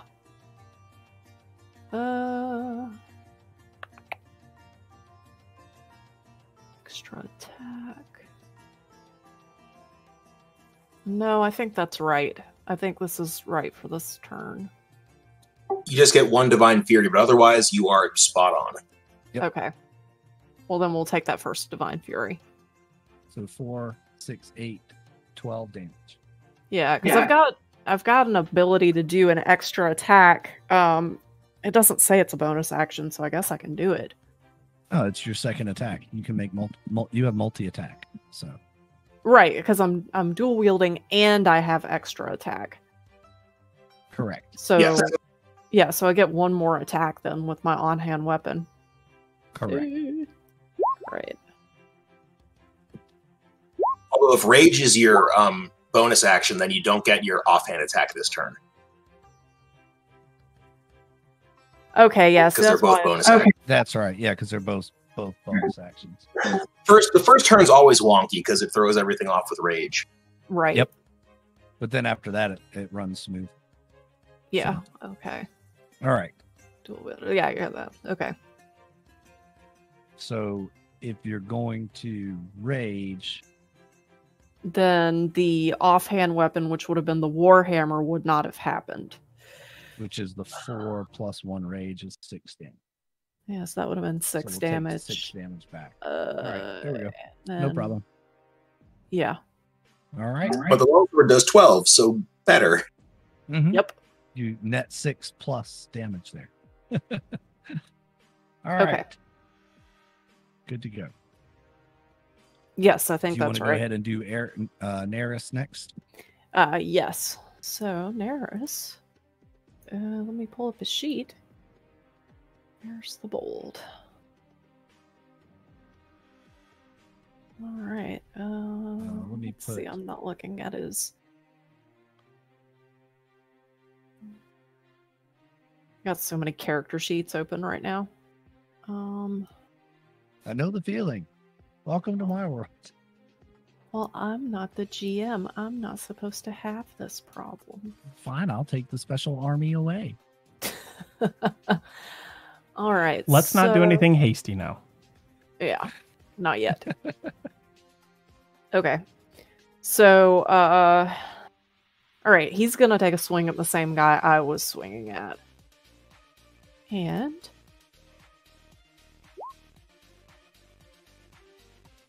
that, wow, that looks weird. It's because you have the Great Weapon Master turned on, so it has it separate. So you've got an 18 and a 9 as your rolls. Okay. Yeah. All right, so I'm gonna guess the 18 hits. Yep. And there you go. 23 life crushing damage. Yes. Oh, I put the wrong. Okay. And I'm gonna have to spend some time reading his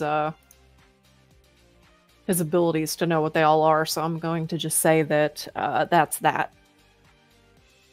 I believe he gets 2 attacks per turn. Okay. Neris is technically an 8th level spellcaster / gladiator. All right. I don't see that on his sheet, but do you want me to just go ahead and do it anyway?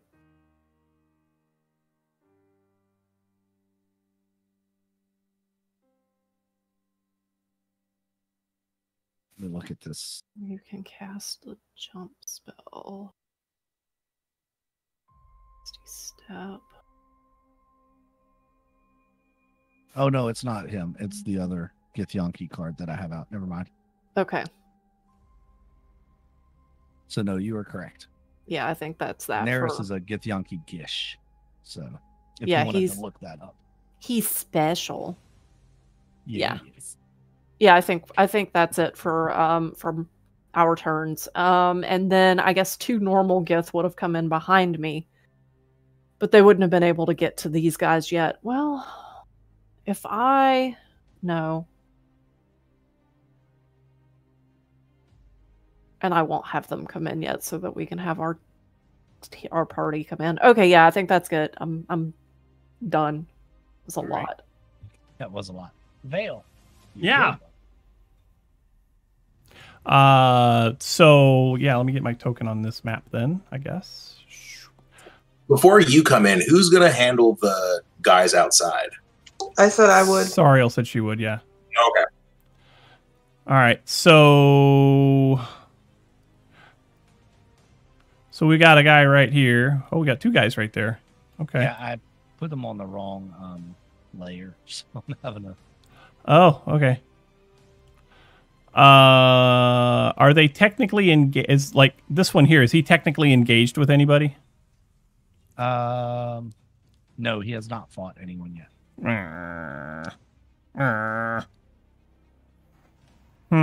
Okay. Well.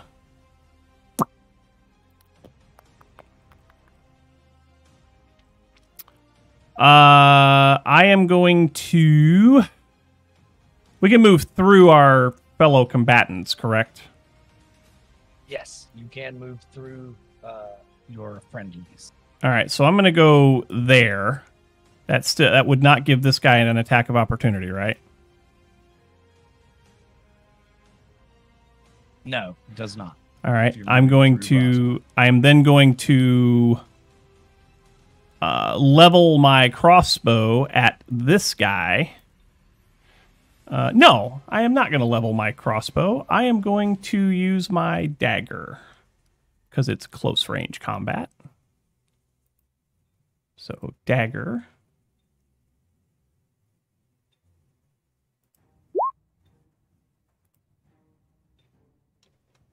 Uh, 20 to hit for 5 damage. Will hit, and that will do some damage. All right.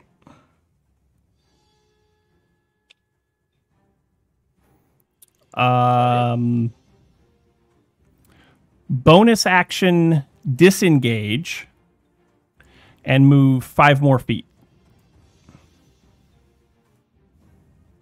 Okay.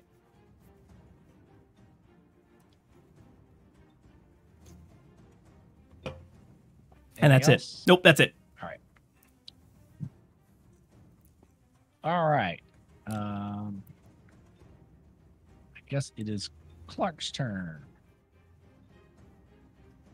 Are the guys in here not going on the same turn as the guys outside? No. Okay, what are they doing? They are standing at the ready to fight. I mean,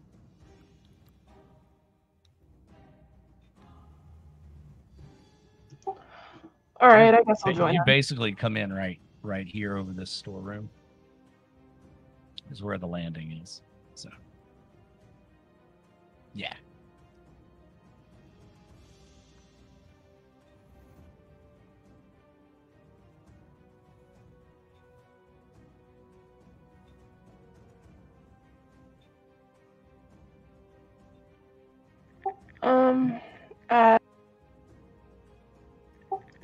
This guy.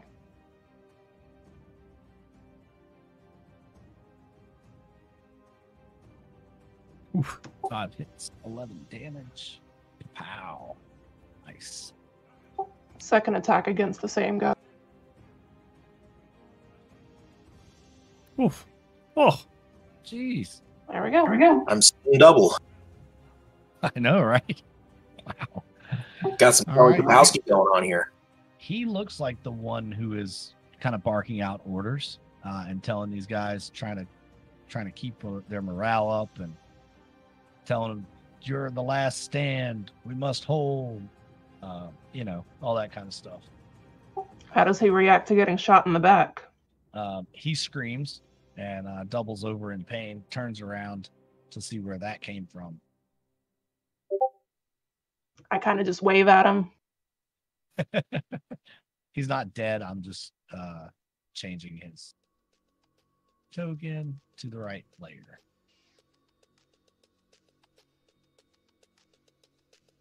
He shakes his fist at you. Draws his sword.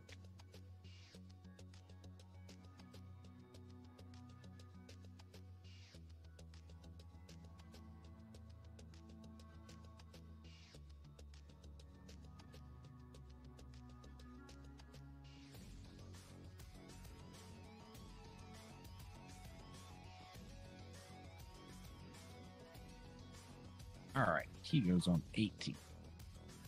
And that will be, I just closed the turn order. I'm back. That's all right. None of us were on the turn order anyway.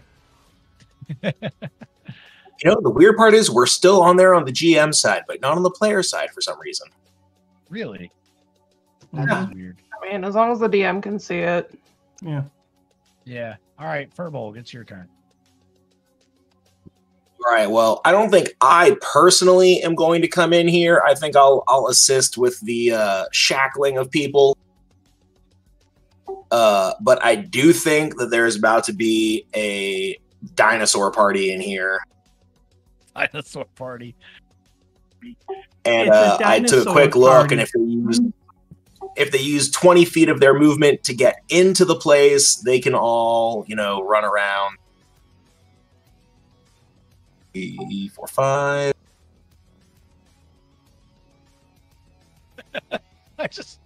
I have this mental image of like a scene in Jurassic Park where the velociraptors just are running through the whole building just willy-nilly. It's pretty much this, Yeah, except that's somehow deadly. somehow deadlier. It's a dino rave. All right, let's see here. Let's make this super fast. Crossbow dude, he's going to get hit one time. Mm-hmm. All right, that's a hit. 23. That'll be 11 damage for him. Sorry, I'm moving my windows to be a little bit closer to things. This good. boss guy, he's going to get hit twice. Chomp, chomp. Ow, ow. Ow, ow. Sounds like 17 more damage to him, assuming a 21 hits. You kill him. Aw. Dinosaurs Thank just you, go to Clark. town, ripping him apart, eating him. Nom, nom, nom, nom. Captain of the guard. Nom, nom, nom.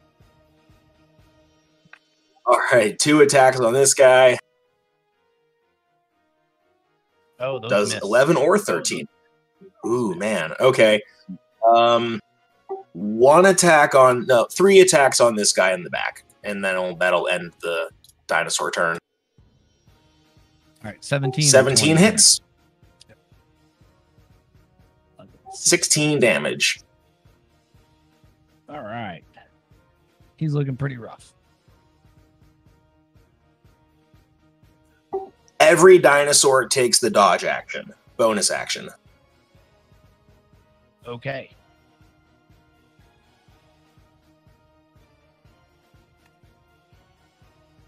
That ends my turn. Sariel. I am going over to the people who are trying to escape and trying to just stand there menacingly and be intimidating. Okay. Well, they see you coming over, and they settle down pretty quickly because they've seen you wipe out some people. And they're definitely intimidated. They're like, "Please don't kill us. We want to go home to our families. We didn't mean anything. Please don't kill us." We need information, so maybe you can go home to your families after we get what we need. I don't know anything. I just work here, man. I don't know anything. Please don't kill us. What do you want to know? Hey, Furbolg, what do we want to know? Everything. I mean, I don't think we have like a question that we have in the middle of combat. No. But I get where this is going. So yeah, you're doing the whole intimidating. We need information. We're going to get you for it, kind of thing. I got you. And, Furbolg's like 7 feet tall, so he's pretty intimidating. Listen, I have a +7 on intimidation, so like I'm fucking intimidating. Yeah, you are. I have There you a -1 intimidation. All right. Put me on your shoulders and we'll have a +6. That's how that works, right? Yeah, that's Totally how that works. Yeah. All right. D&D This 5S guy's- rules. That's right. This guy swirls around to take a swing at the dinosaurs. He swings wildly but misses because the dinosaurs. As does this guy. This guy's gonna try to take a swing at the at Neris, but Neris just looks at him and his sword stops in midair, like, what? And he's you can see it, but it's almost like there's a force against his sword holding it in place. The bowmen in the back, they loose arrows, but they're so scared by what's going on that their aim is off and untrue, and they miss everything. So Professor Wilberforce's turn. Did I make it into the building? If you'd like to, yes, you can be in the building. Yes, I'd like to.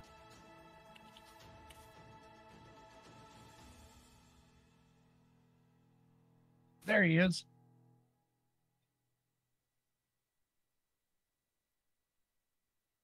It is a scene of chaos in the building. What about? What's the rule about shooting through friendly occupied spaces? Do I need to go through them? You can shoot through or move through, either way. In combat, it's pretty understood that it's hey, duck, shoot, that kind of thing. Unless you crit fail. Unless you crit fail, and then yeah. I'll move the cannon through. The cannon's small, so I'll move the cannon through, and it can shoot at when I'm done shooting. Can I hit the one in front of what's this person's name? Sure, that's that one's Neris. The Gith Yankee Gish. Zap. Zap. Oh yeah. Oh yeah. Got it. 11. All right, and the cannon is just going like point blank full force blast the dude in front of it. Right on. Oh no.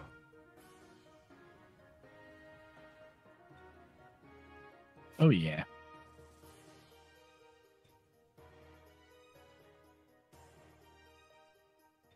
Wipes him out Boom. too. All right. About this time, once you're making very quick work of these guys. Let me see.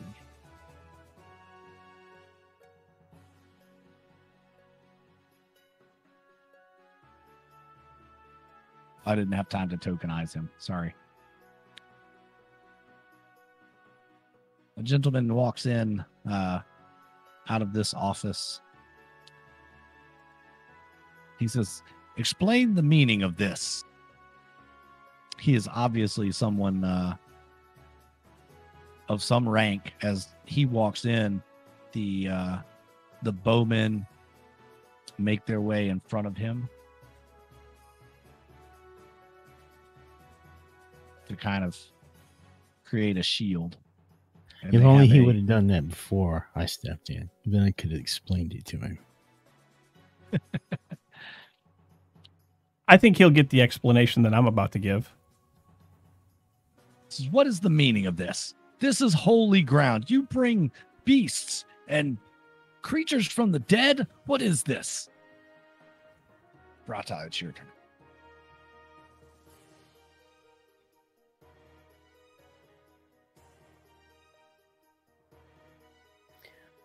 All right. I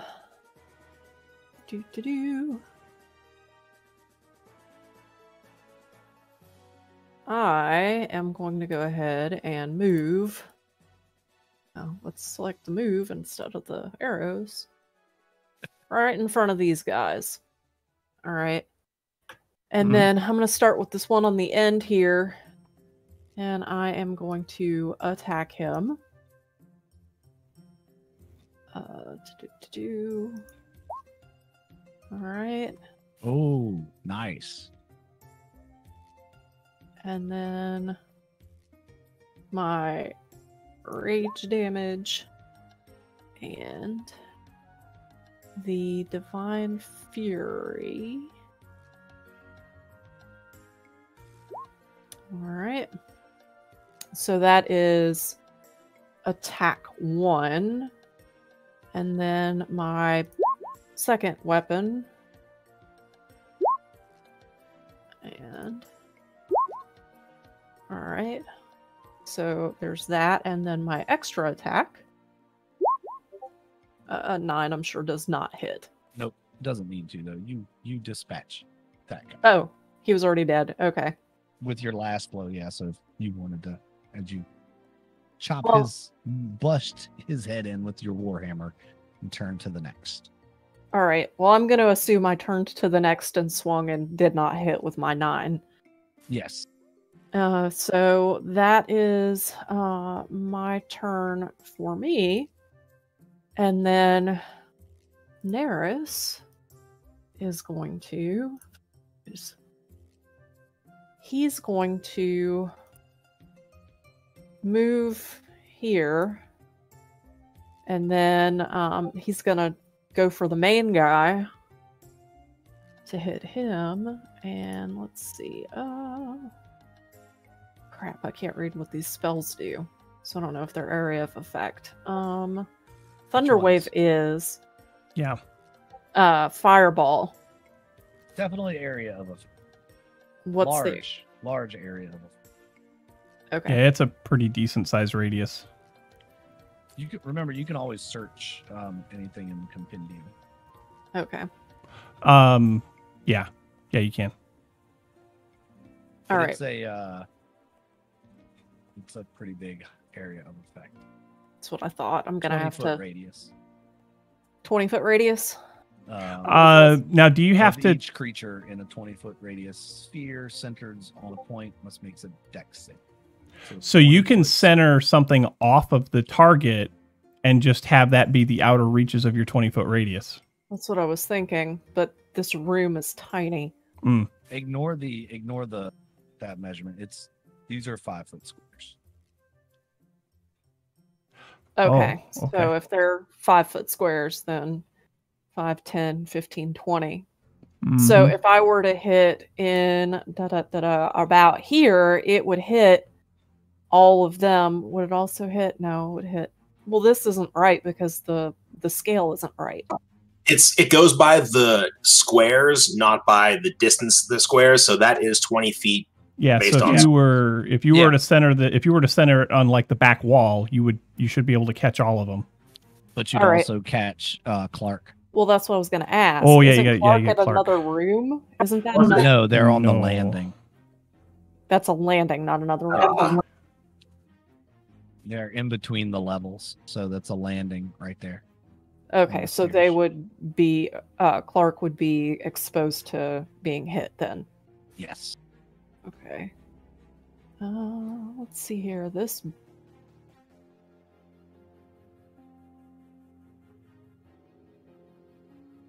It is possible then, if he goes for this spot, to hit all 3 of them, but not Clark. So that's what he's going to do. All right. Oh, okay, I see. Actually, if I go to the spells tab, it's all in there. Okay, and cast at level 3. Submit.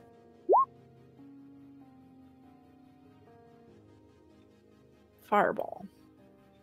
All right. Let's see. Dex save DC 14.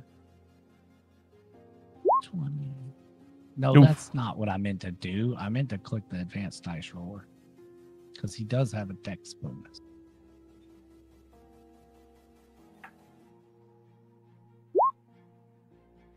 There we go. Save for half. That's what, 12? So does that like blow out the walls and everything? Well, they're on fire anyway. Yeah, it sets everything in here on fire.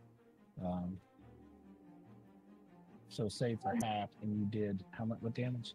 24.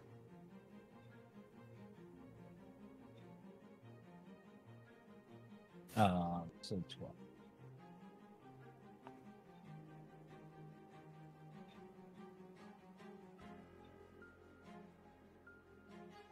All right. Yeah, let's see. You got a time check, y'all. It's 8:15. Do we need to take a break? Looks like we're just Yeah. about finished with this. Do we need to do it now, or do we finish this? Or Let's just resolve this real fast.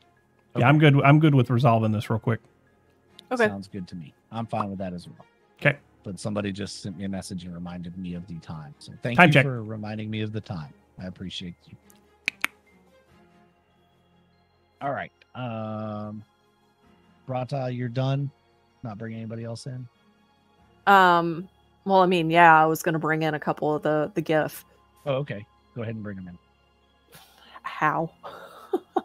Oh, you just drag their token onto the. You Okay. should be able to see them, right? Let's see. Well, can I? I Oh, mean, they didn't tokenize. Damn, that's all right. We know what they are. okay. So he's gonna come in and hit this guy.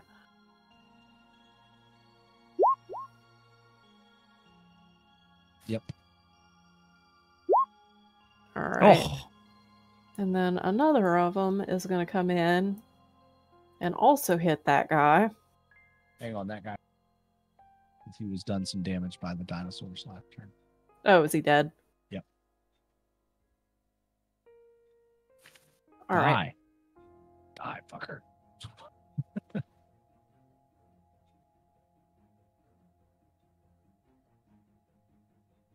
Would it be reasonable to assume that the second one could get all the way over here? All the way over to you? Yeah. Yeah, he can make his way through past the dinosaurs. Okay. well, I mean, it depends on how far away from the door he was, I guess. Well, everybody's moving at the same time though, so when Yeah, the other one's everybody's moved up, moving yeah. around. So yeah, it's probably fine. Yeah. So he's going to come in and he's going to take a swipe at this guy.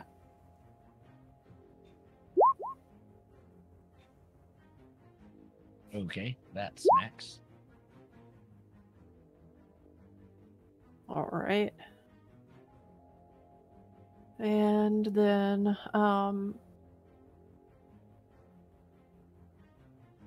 how many of the Gith do you think I could pull in at the same time? I mean, you're running out of room, so Uh-huh. That's what I The thought. room, the Fire. building's filling up pretty quick. So Don't be greedy. Yeah, okay. Fine. No, that's it. That's my turn. all right, Vale, your turn. Hey, it's my turn. Okay, so Vale is going to move around this way just a little bit, probably about there, I guess. Yeah, we'll move back here. And then he's going to fire his crossbow against this guy right here, who is in fact engaged at the moment. So that means That that is we will true. get sneak attack and all that. So crossbow bolt incoming, 18 to hit, right? That For will hit. 8 damage plus sneak attack for another 7. Is that right? Yeah, that's right. And then, so that does what, 15 damage to that guy, and then whales from the grave allows me to do an additional 2d6 damage to anyone within 30 feet of that initial target. So we're going to do whales from the grave, and that's going to be 7 damage against the dude that came out and asked us what's going on. Oh wow. Okay. All right. Actually, it's not 2d6. It's half of my sneak attack dice as a reroll, rounding up Yeah. to the next one according to the instructions. Yep. So- So 3d6 becomes 2d6. Yeah, Correct. Gotcha. All right. That's the outside guy. Clark. everything is on fire down below you. The whole ground fire, actually burning pretty good. Yeah, I'm not a fan of that. Yeah, you don't like fire. Fire's not good for feathers. Or poultry in general. Yeah. Are we trying to kill this guy that seems to be a leader, or no?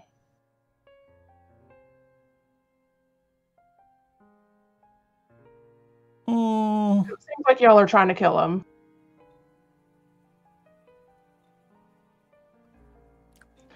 I'm gonna yell down at the guy that most of his warriors are falling, and the Gith Yankee that he worships have risen up against him, and ask him what he wants to do, if he wants to surrender. So you ask for his surrender? All right. Yeah, basically. I am Carl Keating, and I do not know what is happening here.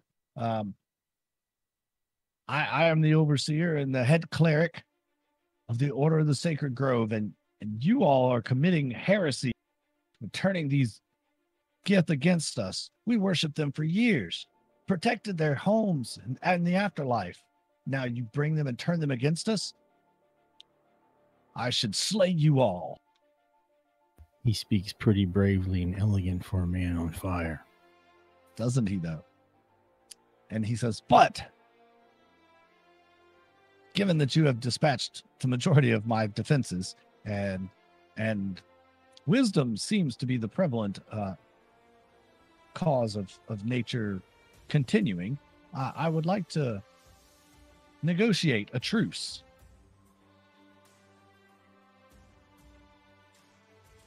Please allow my two defenders and myself, and we will turn ourselves over to you, and we can negotiate a truce. But first, we must get out of this building before we all explode and die. He looks over to you. That room you're on top of is full of gunpowder.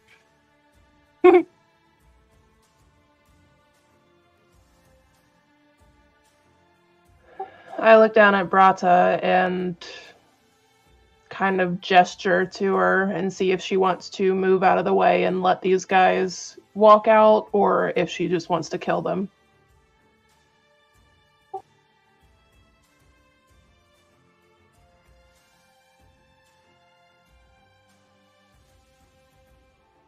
Since she's the one standing in their way right now, pretty much.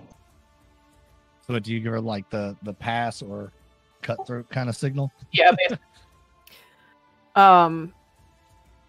Brata is inclined to kill the two lackeys and then take the head honcho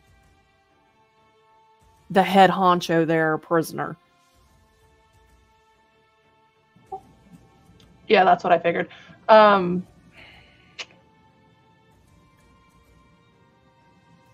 Okay, I'm good with that. Since everything around me is on fire right now, I'm going to go back up the stairs and get out the way I came in. Okay. So you go out and fly off. Okay.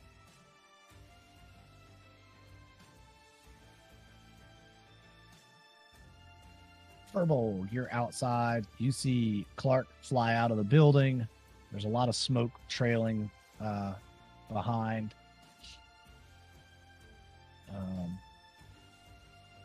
I'm going to guess that Clark flies down, tells you what happened, all that good jazz. Well, as we've already established, cool guys don't look at explosions, and I've got 8 cool dinosaurs in that building, so they're all going to walk out, not looking at the soon-to-be exploding building. They're just going to, walk out all tough and cool and dinosaur-like. They're all gonna, they're just going to walk past me in a line. They're all going to get a high five from me as they go by. Right on. And that ends my turn. Okay. Sariel, are you doing anything this round? Just paying attention to the people that I'm making sure don't escape. Making sure you are intimidating. Right on. Professor, you and your cannon. Well, I have no way to put out a fire. He said that room is full of gunpowder. Mhm. Correct. And I know what gunpowder does. Yes, you do. First of all, can I make an insight check to see if he was filling us, giving us a line of bull? Yeah, sure.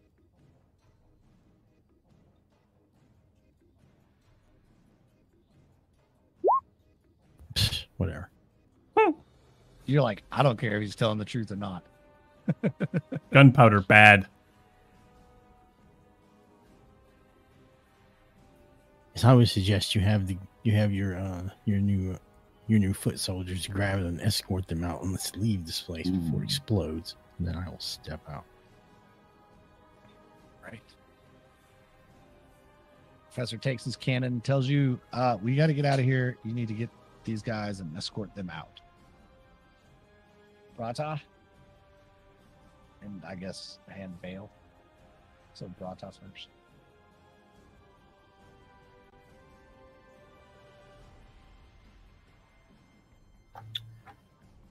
Well, I think given the fact that that the place could go up at any moment, she'll just gesture. I'll gesture to Neris and the two Gith that made it in, and we'll just go ahead and leave the building as well. But we're going to hang out right outside the door so that when this head honcho guy walks through, we're going to grab him. So y'all start heading for the door. Mm-hmm. Point of inquiry real quick. So on Wails from the Grave, it says as you nudge someone closer to the grave, you can channel the power of death to harm someone else as well. Immediately after you deal your sneak attack damage to a creature on your turn, you can target a second creature that you see within 30 feet of the first. Roll half the number of sneak attack die, round up. The second creature takes necrotic damage equal to that, as well as wails of the dead sound around them for the moment. That is not a bonus action, right? That's just that just happens, right? Yeah, Didn't say it was a bonus action. It doesn't say it's a Okay. bonus action or an action. It sounds like it's an effect. Yep, and I can use it equal to the number of times of my proficiency bonus. So I can use it 3 times a day, but it just happens. So I missed a bonus action last go around. I'm not going to take it. I just want to clarify that for the future. Yes, sounds right to me. Okay. All right, it is Rata leaves, and it is your turn, Vale. It is my turn. Okay.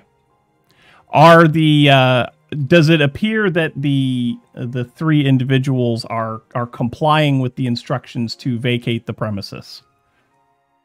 It looks like they are. Yeah, they are. All right, he then tells his guys to put down their weapons. Like, come on, guys, we got to get out of here too, or we're going to be dead. And our only chance to survive is kind of he's nudging them along. all right. So with quick cat-like fashion, double dash, I'm out the door. All right, they do follow suit.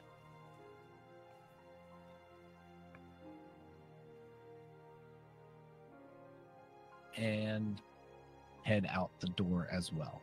Okay. So, with that, why don't we take a break for 10 minutes? Does that sound good to Sure. everybody? Sounds good. And we will come back in 10 minutes. Everyone get your popcorn. This is going to get real good Grab your snacks. as we head back outside. Dun, dun, dun. Dun dun dun. We'll be back, right. folks. Be right back.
and welcome back.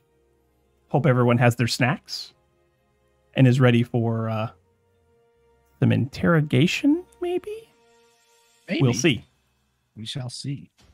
So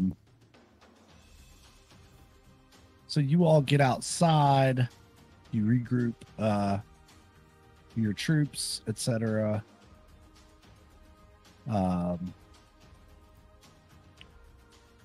Carl comes out as well. I don't have anywhere really good to put him, so I'm just going to kind of put him over here for right now. The two bowmen do not come out with him. He tells you on his way out, I told them to stay and try to put out the fire so we don't blow this whole place up. Insight check.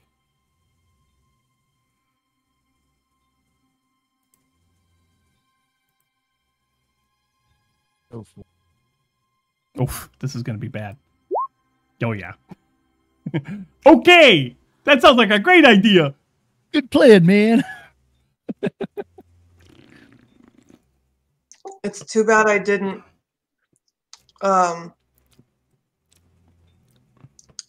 prepare create or destroy water. He made it, but just barely. Mm-hmm. I should have turned Whisper.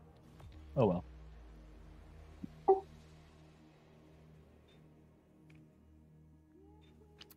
All right. Okay. I don't know, but do you really have to make an insight check to be suspicious of that, though? No, you don't. You can be suspicious, but Because I'm suspicious enough to look through the door. Good call.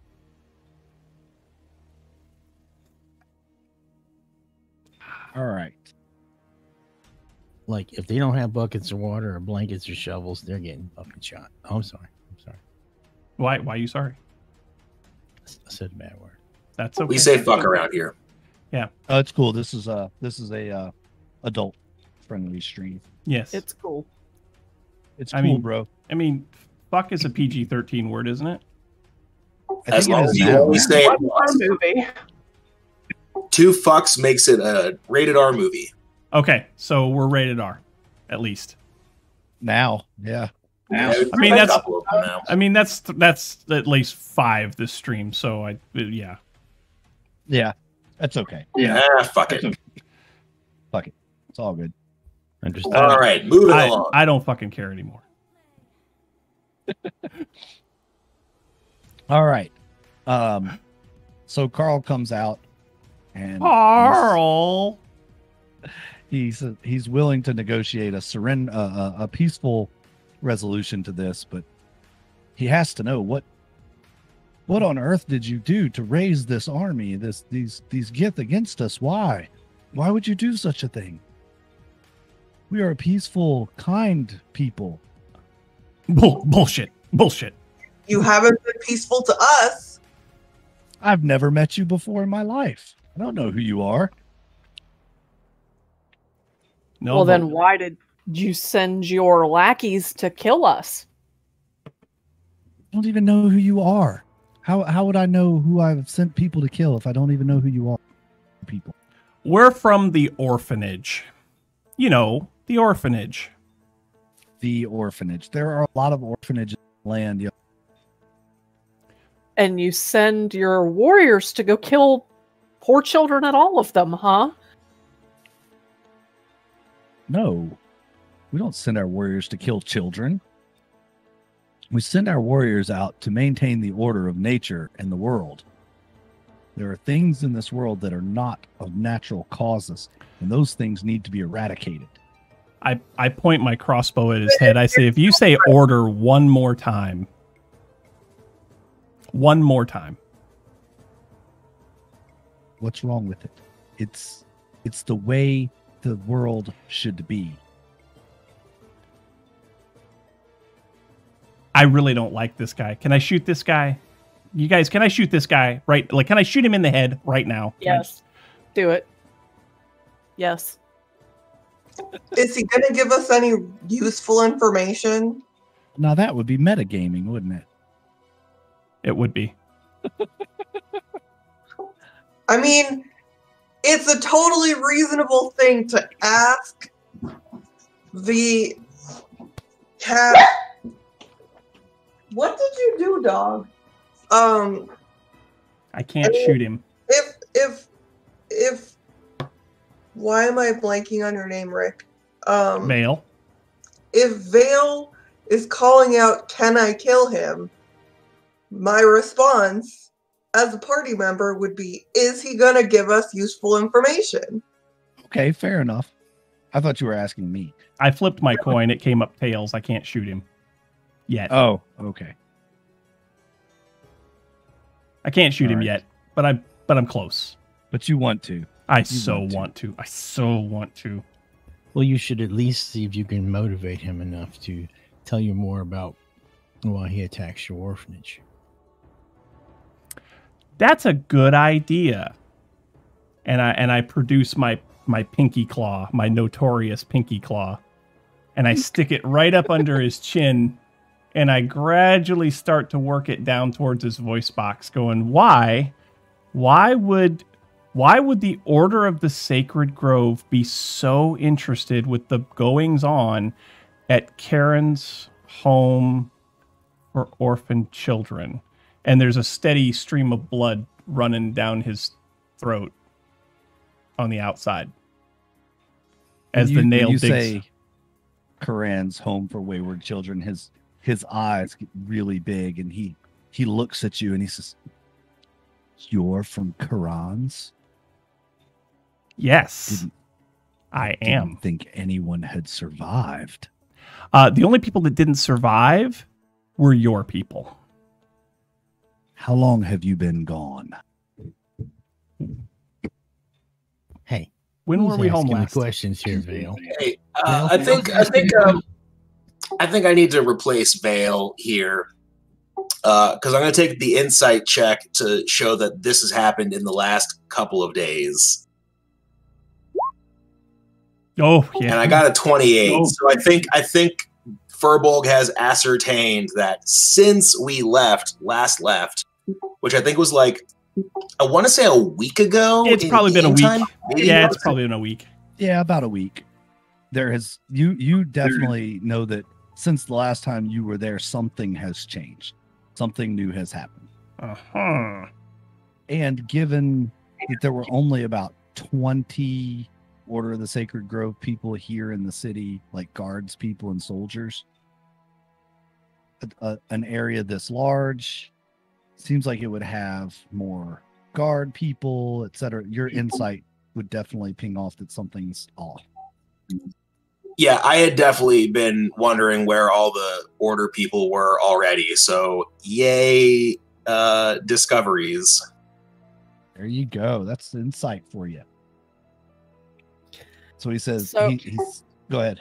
I'm gonna smack him with my longsword, the broadside of it, and I'm gonna say, "Speak up! Tell us what you've done."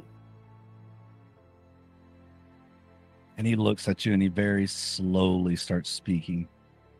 First, I haven't done anything except keep the world the way it's supposed to be. Those who work under the command of the Order of the Sacred Grove understand that they are right.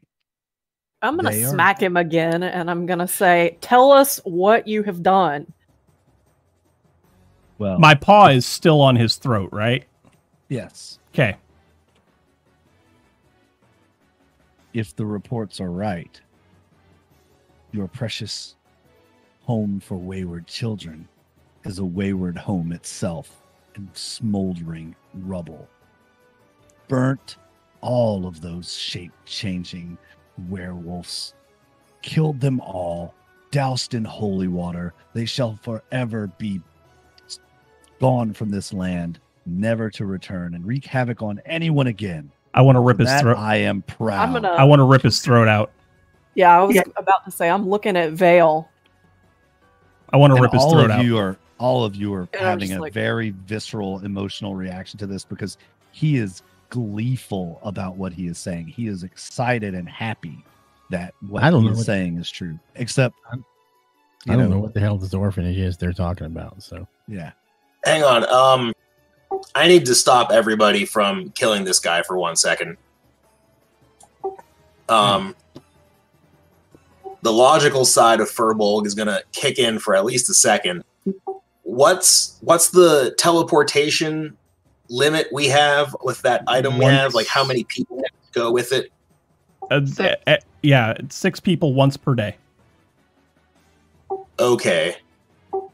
Well then, 1, 2, 3, 4, 5, 6. Damn it. There are 6 of us, including the goblin fellow.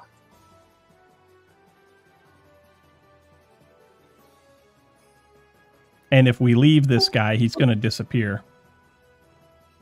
Not if we keep him surrounded Yeah. by monkey. Well, Fair. We don't know how long they're going to be alive for. We only need like 2 people to go check.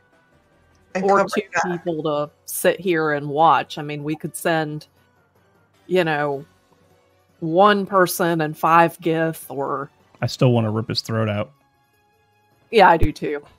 let's get him to tell us about that stuff in the building first. It's like some We should probably at least send Vale and Brata so that they are removed from a situation. Oh, Brata's not leaving. Brata should stay here to maintain the Gith Yankee.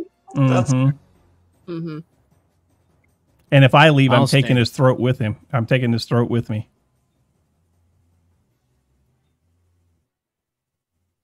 And I'm going to look at Vale, and I'm going to say, at the very least, take his ear. I could be okay with that.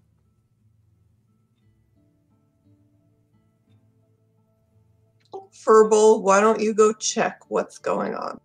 He can't come back until tomorrow. Is the Yeah, problem. whoever leaves can't come back until tomorrow. It's not the worst problem. The real worst problem would be if I go in there and the order is still there and I just immediately am killed. Well, then let's hold off on. Oh, darn. I hadn't even thought of that. Thanks, Mike. You're welcome. Like, I never would have thought of doing that. Sure you have. Sure you wouldn't. Sure you wouldn't. So, Billy, are they really so putting the I fire out? You go check on them to see if they're putting the fire out. Well, yeah, I did a while back. Oh. Yeah, it looks like they are trying to put the fire out. One of them is looks like you watch them for a few minutes and they go into the office after they get the flames kind of down a little bit. They go into the office and one of them pulls a trunk out into the hallway and they start throwing books and bottles and everything into this trunk out of the guy's office. And they latch up the trunk. What's that? They get stopped before they do that. I'm going to tell them to stop. Okay. They look at you and they stop what they're doing. I say let him box it up for us. Yeah, We have to save his belongings. This is the history of the order. We have to save the order, the history. It's important that people know what happened. Oh, wait a minute. Boxes for They didn't put the fire out there? They doused it down most of the way, and as they're like got it under control, but it's not completely out. So it's like smoldering. It's like smoldering. The wall's still smoldering there on the storeroom, but they're trying to. Now they've gone to his office and they're trying to save the belongings out of his office.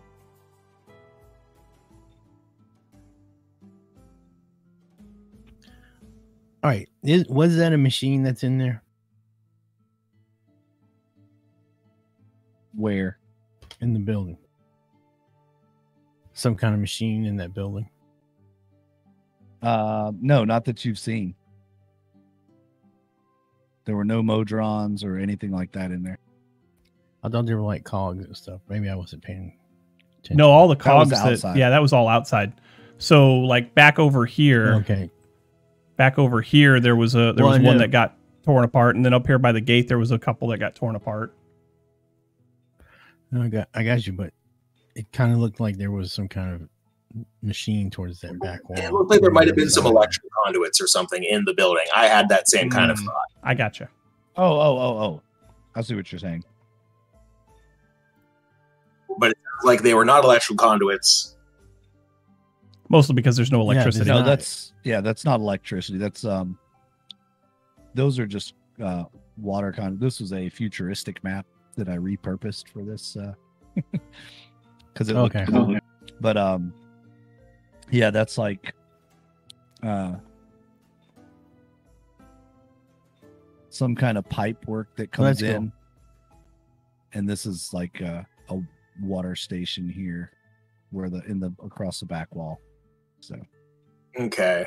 Still, it did intrigue you as to what it was. All right. Well, then I'm just going to keep an eye on to make sure they don't do anything funny. All right. Yeah, they're just loading up. Furbolg is... Go ahead, Furbolg. Furbolg is absolutely going to suggest that chest is going to become in our possession, and also that this city is not going to be surviving the night. And Carl looks at you and says, you would kill the innocents over the actions of a few who took a disliking to your kind? In a heartbeat. An entire city of innocents. Well, you killed the innocents at our orphanage. They're not innocent. They're monsters. Monsters, you're lucky. You're lucky children. If you hadn't changed. They're children. No. Yes. You act as if you haven't seen what those children become. What, have you yourselves not turned already? No. No. I find that hard to believe. You know what I find hard to believe? That you're still breathing. I want to see how convinced he is in his disbelief. He is extremely convinced in his disbelief of you. He is convinced beyond the shadow of a doubt that you all have already turned thing out, because he knows everything that comes from Korans is a lichen. So, And I'm gonna look at the. Seen the people from Korans do anything or turn at all? Well, of course. Why do you think we know what they are? Of course we've seen them. They raid villages. They kill families. They wipe out entire populations and then take the lone survivors home to make more of their own kind. They're evil. They're all evil. You know... Isn't that the Fleshmen? Aren't they all the same? No. Are all humans the same? I'd like to think that we are similar. Similar enough. We don't go around just killing indiscriminately to bolster our own numbers. Brata's done hearing this shit. And she's going to take her long sword and she's going to cut one of his feet off. Oh, God. They won't let me kill him. I'm going to dismember him. We'll take you one piece at a time. Uh-huh. Is there a reason we're not killing him at this point? I don't know. I thought y'all didn't want me to kill him. If you want me to kill him, it sounds like happy to kill him. No, go ahead. Cut his foot off. I'm all for this. Okay. He screams in agony, of course, as his foot lops off. And he looks up and he says, "See? You're a monster." And he points at you. You're all monsters. You just want to see me die.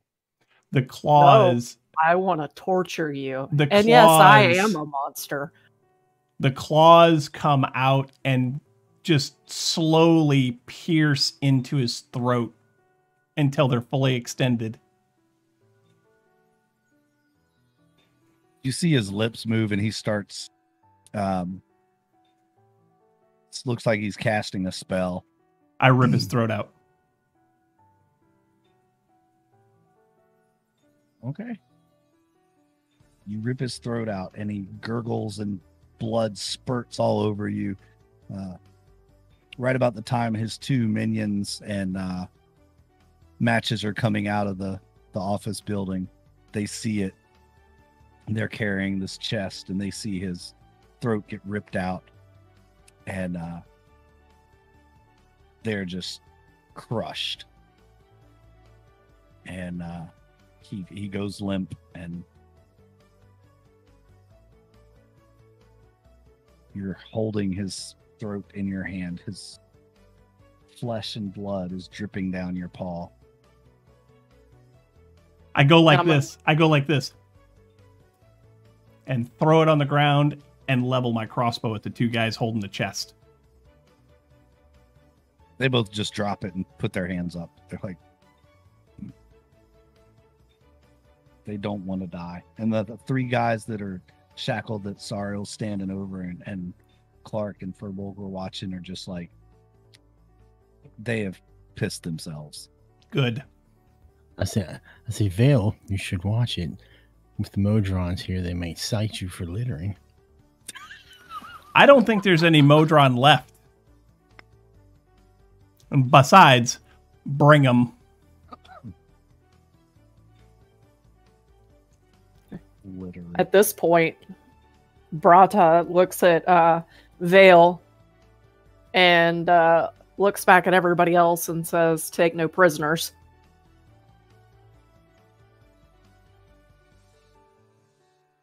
Do we really want to? Do we really want to kill the entire town? Well, not these five. These five are going down. Maybe not the entire town, but these five we're going to kill. So the two archers that were working on this box, I'm guessing one of them is one that I had shot previously. Yes. I want to shoot him again. Okay. Go ahead and roll your... Hold on. Gotta find it. There it is. So, metal crossbow. That's a crit. Oh, Jesus. Of course it is. So, that's max damage. That's dead. So that's 1d6 plus 4. That's 10. Plus dexterity modifier. No, that is the plus 4 is my dexterity. Never mind. Okay. So yeah. Plus a d6 crit damage of 1.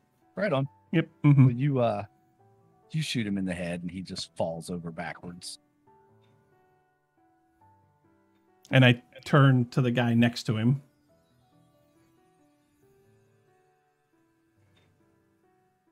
Waiting for someone else to join the party. And I'm going to walk up. And... Hey, I have a request for y'all. So I have a spell, and it sounds really cool, but I haven't had an opportunity to use it. And this seems like a really great opportunity to use it. Can we put them all in a little tiny circle, and then I will cast Hunger of Hadar on them? Yes. Yes, Let's we can. Do it. So at this point, Murata is going to grab the archer that's still over here and basically tote him over to the group of the other ones and just shove him straight down with the other three. Okay, Furbolg, we need to move a little bit out of the way.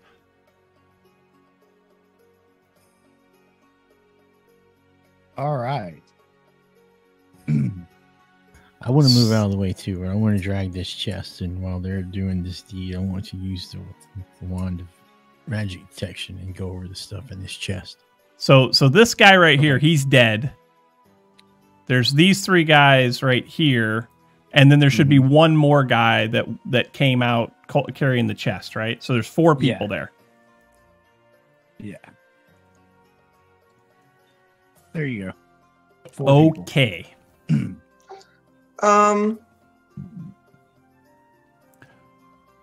So I'm casting it right in the middle of these 4 people, and all 4 of them take 2d6 cold damage.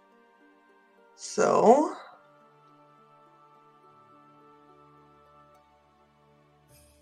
the rest of you hear whispers and slurping noises. Do I need to roll for each of them or just that? No, just one time for Yeah. all of them. Yep.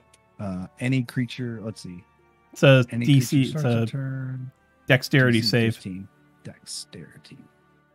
If we have them incapacitated, though, I think they just have disadvantage on dex, or they auto fail. No, they're disadvantage. Disadvantage, yeah.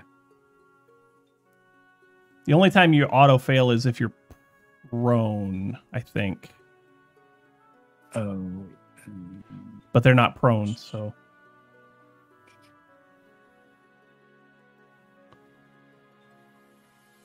$2d20. No, not like that. That's not what we're gonna do. Weirding. 1, 2, 3, 4. It looks as though they all fail. They did all fail. DC is 15. So they take 2d6 acid damage. Which you rolled, which was 11. That was the cold damage from earlier. Oh. So when you start your turn in the spot, you take 2d6 cold damage. If you end your turn and fail the dex save in the spot, you also take 2d6 acid damage. And I figure since they already think we're all monsters anyway, we might as well show them that we are. Absolutely. Besides, I'm fucking pissed. This is nonsense. Oh yeah. You are all like enraged, except for Matches, because he's like, whatever, y'all get your revenge. This works for me. I got me a happy little chest over here. I'm gonna say in the back of my mind, I'm going, geez, these guys are fucking monsters. All right, what's in the chest? Yeah, basically. Mm-hmm. If he matches opening the chest, I will be informing him that he will not be opening that chest right now. It's too late. It's already opened. I'll heat metal on Matches once again. Why? Because he needs to understand that when we're in murder mood, it's not the time to disobey us. Murder mood? I think you're more you're going to be more entranced at what's going on with Sariel, because up until now, the most y'all have seen her do with magic is cast the tentacle, right? For the most part. Mm-hmm. There have been some other small spells, but this is by far the darkest horror that any of you have seen. Mm-hmm. Basically, the area around these people all just gets completely black, absent of all light, no shadows, anything. You can see the cold. The void just kind of ripples with different colors, and you can kind of see shapes moving through it. And then these milky different colored tentacles come out and start just slapping the guys on the ground that you have all shackled up. They're wrapping themselves around them as they scream in pain and horror. Skin blisters from the acid left behind, and their skin is literally melting as it falls off in chunks, and they scream in horror, and the screams echo. Okay, but did they die? Not yet. You got 16 damage. No, they're not dead yet, but they are not looking good, and they are definitely in pain and screaming. And all of you are kind of like, damn. Yeah. Where'd she get that? Where has that been all along? Internally. Should I have checked with you before I took that? Absolutely not. No, no, absolutely not. So, internally, Vale's just like, yeah, this I like. Yeah. Well, Brato's gonna walk right up behind Sariel and just laughing and just, this is fantastic. Well done, elf girl. Well done. Nice slap on the back. Overly aggressive slap on the back. Concentration once I've done this, because at this point I feel like it's overkill. Nice. All right. Who else is going to do anything here? Does nobody else want to finish the job? Or Like, do y'all want to just let them? How long does this spell last? No kill like overkill.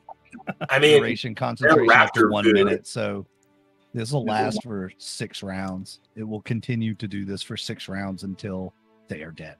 Which Or you She broke concentration. break yeah, concentration. that was the thing. As I said, I'd break. Oh, you said you were breaking concentration. Oh, okay. I was. Well, so they're just gonna be raptor food. oh yeah, Yeah, raptor yeah. I food. still got 8 hungry dinosaurs. You do have some hungry dinosaurs. Hungry, hungry dinosaurs. They need to eat some Order of the Sacred Grove. No kill like an overkill. That's right, Diamond. All right. So do you send the dinos in to clean up the mess? Yep. All right. Matches, you're going through and using your goggles. There's several different magic things in here. Some potions, a couple of books, a blade, like a dagger looking blade, but doesn't look like it's used for defense or weaponry. It looks more ceremonial.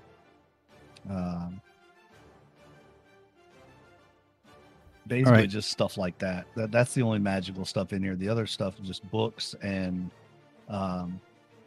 like parchment scrolls rolled up, ink wells, that sort of thing. All right. Well, I'm putting the magic stuff to the side, but I'm also looking through the papers. And I'm looking to see if I can find anything about. I mean, these guys seem pretty bureaucratic, so I'm thinking they might do a lot of paperwork. I'm looking to see if there's anything about orders or troop movements or anything. To move on their orphanage. Got you.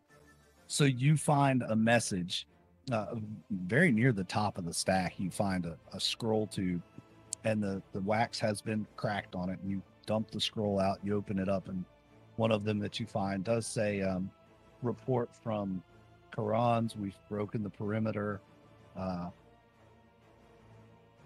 It looks like they have, it's got a number of people, children, adults, defenses. It's got it all listed out, and a request for orders. All right. And I'll hold it out. And I say, well, if you had any doubt, I believe this may answer your questions. It looks like they send a full force to your orphanage and give it to them. Mm-hmm.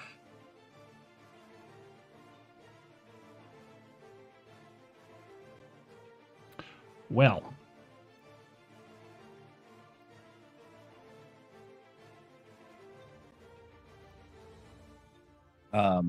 It shows the troop deployment was around 75 Order of the Sacred Grove troops, including cavalry, archers, and swordsmen and spellcasters.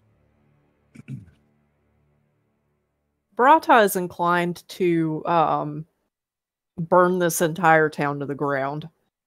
And basically, the people that are in the town, they can leave and keep their lives, or they can fight us and we can kill them. But that's up to them. Furbolg's totally with you on the burn the whole town thing. I'm down.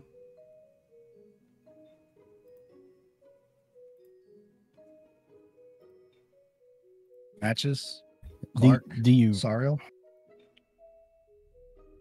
Do you really want to burn the entire town down? I mean, the townsfolk themselves may have been under the rule of these people. They can move. But Well, that's perhaps why we're we not going can- to kill them.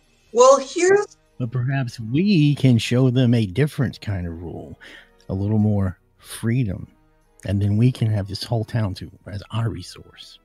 This town is part of a treaty. We will immediately be attacked and killed by an alliance of people with similar beliefs to these folks. The townspeople don't have to die, but the town does have to burn. Yeah.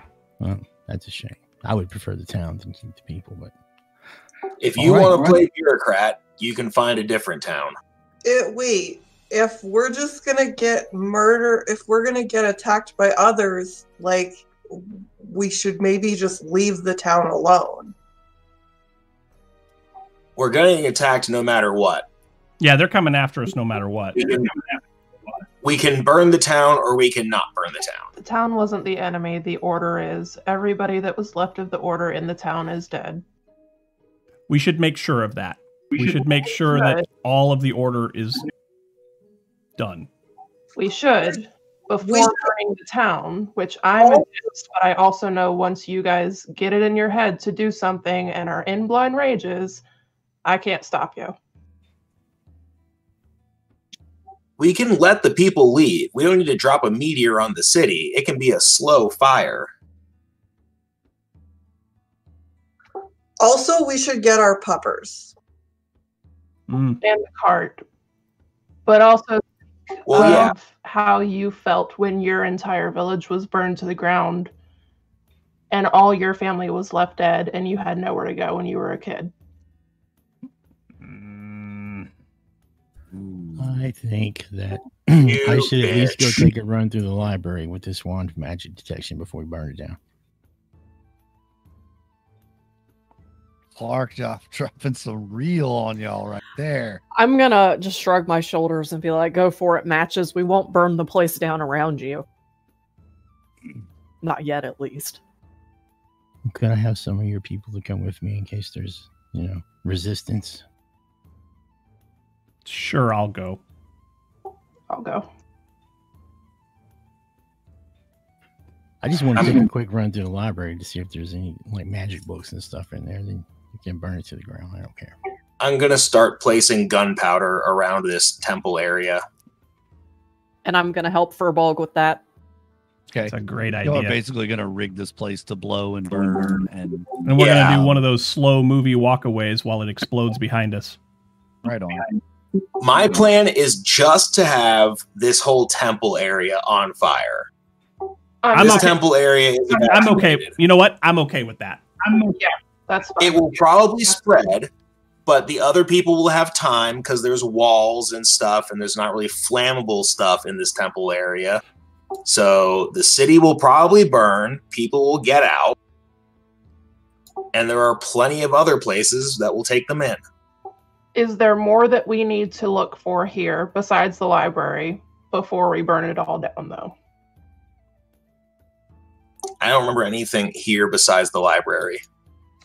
Was there anything in that chest? Can we look in it a little more?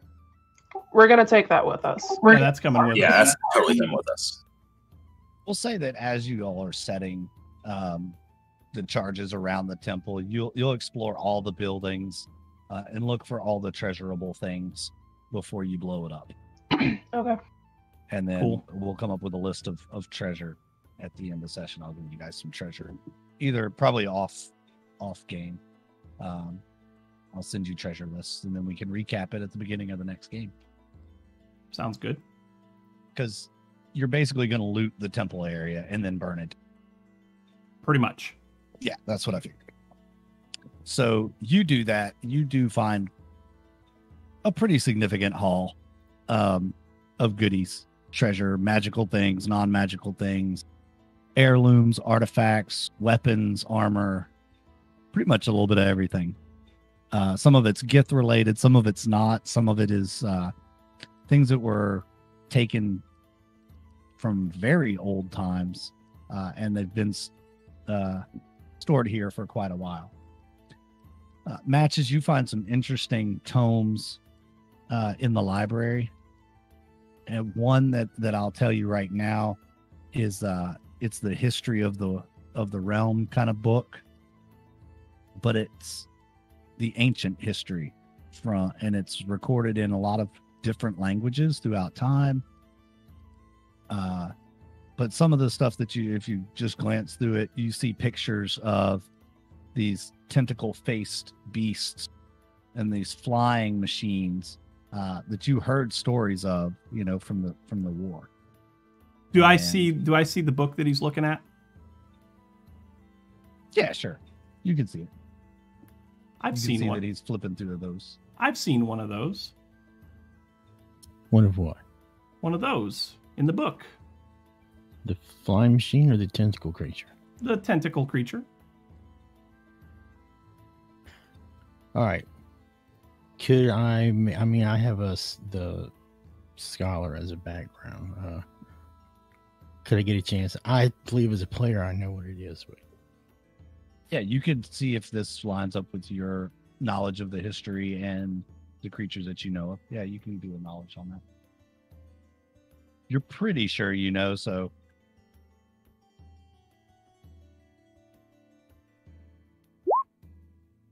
Ooh, Oh, he yeah. knows. I think he knows. You know that these were mind flayers, and that they were the sworn enemy of the Githyanki, because the Githyanki were once enslaved by them, et cetera, et cetera. You know the history, right, of the Gith and mind flayers? Yeah. So you know the history. You know all of it. Everything in the book, you know. Well, I'll start to explain it to Vale, but if he looks like he already knows what it is, then I'll stop. Yeah, I mean, we ran into one of these things not super, well, I mean, I guess it's a little far from here, but not super far from here. Within a day's travel, I'd say, by boat. He actually wants us to find, I guess it's one of those, and I point at the ship that's in there. He was talking about wanting to go home and wanted to know if we could help him find something.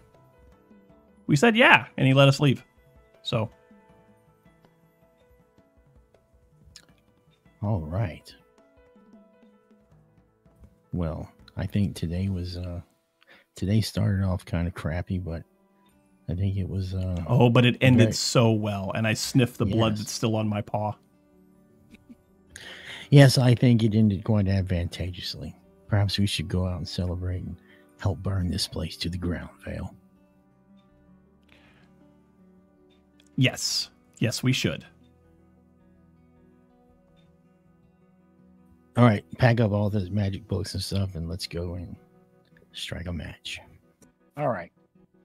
So you all set the fuse, you light it, you head out. As you get about halfway across the city, you hear the explosions start going off. You see the smoke, and what's the reaction of the town? People are shocked. They don't know what's going on. I mean, they've been shocked all day because of the Githyanki. And you're marching with them through the town, and now they're watching the temple burn and explode. And some of them are looking at you like it's your fault. Some of them are looking at you kind of inquisitively. Some of them are looking at us like you're monsters. Oh. And some of you are, some of them, in fact, your friends from Rainier actually comes up to you and goes, Vale, what have you done? Look at what you have here. What have you all done? We may have made new friends. Yeah, we made new friends. I see, but these are Githyanki. Indeed, they are. Where'd they come from? Well, let's just say that we woke them up. But you know what's going to happen, right? You remember what happened between the Githyanki and the creatures. You've heard the stories. I've heard some of the stories. What if that happens? What if they come back and they'll enslave the entire realm? I don't see the downside to that. Fair enough, man. Just look, remember me, okay? Oh, don't let me. Oh, I'll remember you. Thank you so much. You guys leaving town? Don't know yet. Maybe. That might be smart. Rainier says it would definitely be smart. At this point, I don't think you have many friends left in town besides myself and probably Jackson, because he doesn't take sides in anything unless he can make $1 from it. Well, see, that reminds me of one last thing that we need to do before we leave here. Is we need to take care of Jackson, and we need to burn his place to the ground. But okay. But I like Jackson. Why? Jackson was annoying. That's true, but why? He helped us Jackson- out a lot. Jackson cheated me. well, well, now I don't know that Jackson cheated you.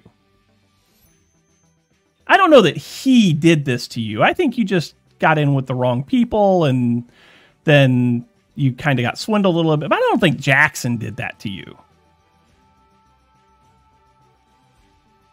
I'm sorry. I didn't know you were so good friends with him. Perhaps we should invite him to come along with us, and he can. Oh no, no. We don't want him to come along. No. But if we ever have to come back through here again, it might be good to have at least a couple of friends here. All right. He didn't do me any wrong, so I don't feel the need to dispatch of him. Fine. I'll tell you what.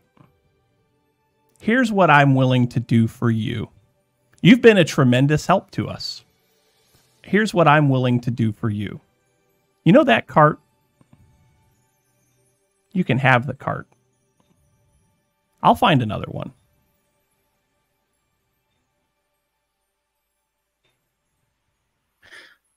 And it looks like we may be traveling together, so cart could come in handy too.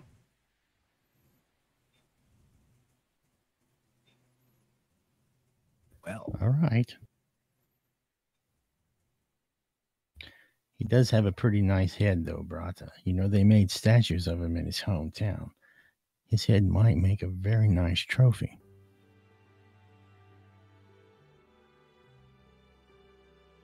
I think my friends have a point.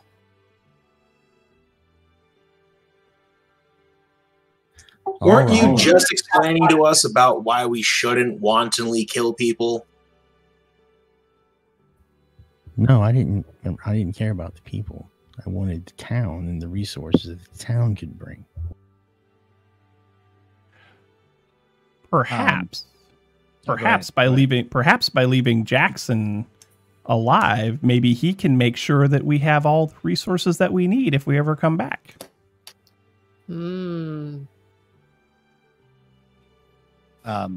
Matches, make an intelligence check real quick.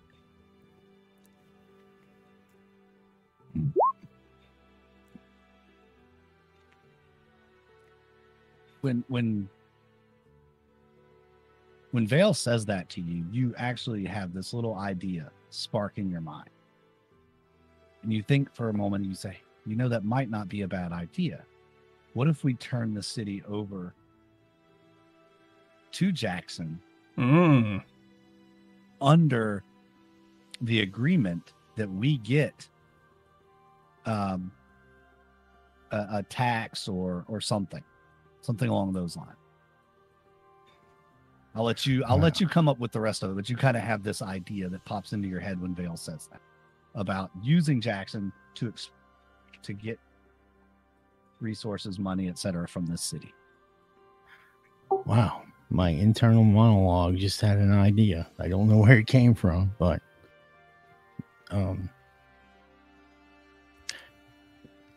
yeah, it's fine. Do whatever you want with Jackson. He's really not that much of a concern, just a nuisance. Why not put him in charge and he can gather resources, so forth and so forth. You can exploit him this way to get your revenge. He'll always be beholden to you forever. Because if he doesn't do what we say, we just come back and kill him. Mm-hmm. With our massive Gith army. Yep. I'll just remind everybody that, again, one of the problems is that there's about to be a massive influx of all of the goody-goody two-shoes people of the entire this half of the world. Remember, it is winter, and most of the northern ports are iced in. Mm-hmm. Gonna be a while. Just saying as a thing. Yep. Jackson might not be in charge for longer than a it takes to thaw. Well, that's Jackson's problem.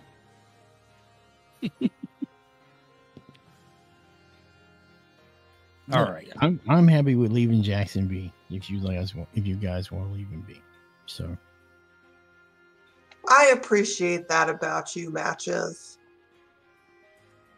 And that's what I appreciate about you. thanks.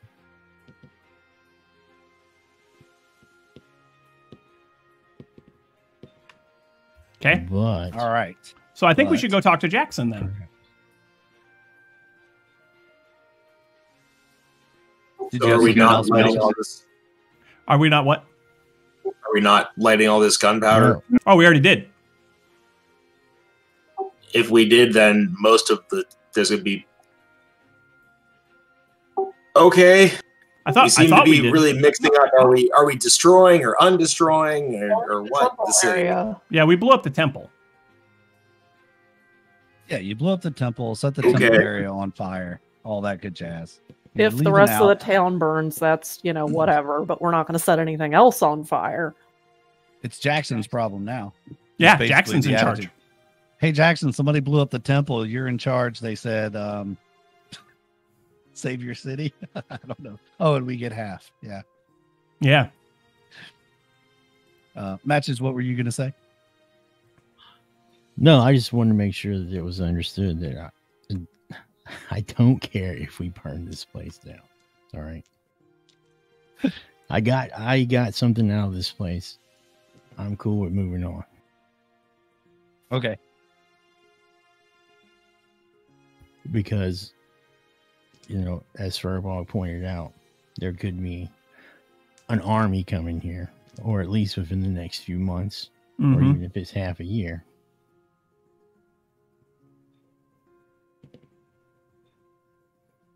All Yep. right. Well, at least the Order of the Sacred Grove is going to be coming back here from their deployment. So Yes, they are. you know that as well. So how many of them survived? How many of them will be coming back? Was You don't there know. was there a date?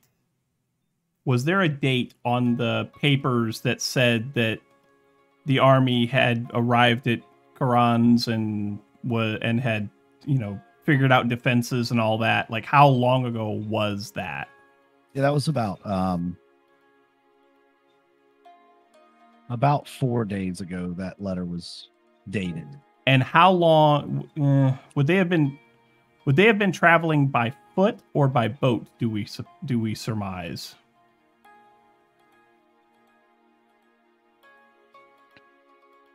Since this is a It'd have to be by boat. they could travel by boat. Yeah, they When would got never there, they make would it. have yeah. So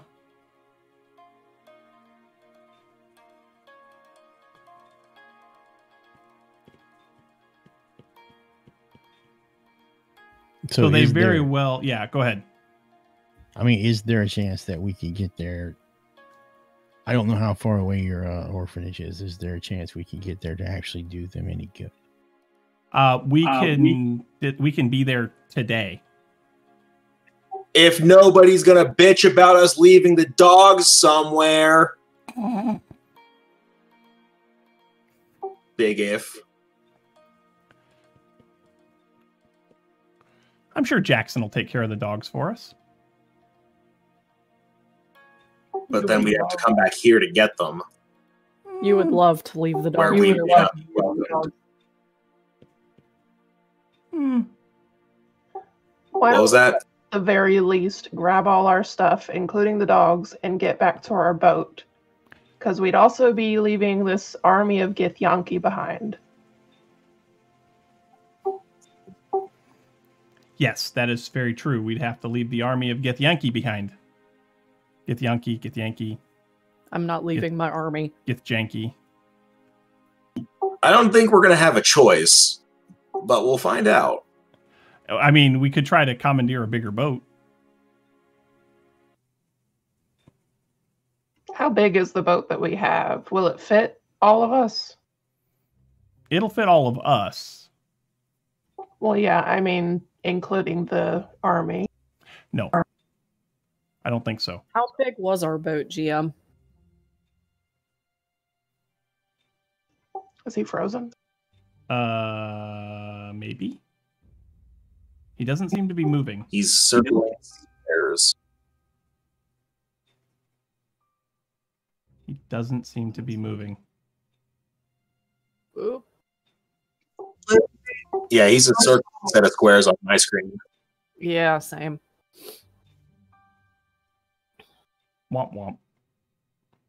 So yeah, the boat that we have is the one that we got from what's his face, the merchant back in Fruit. Karen. Yeah, Karen Gother. That's right.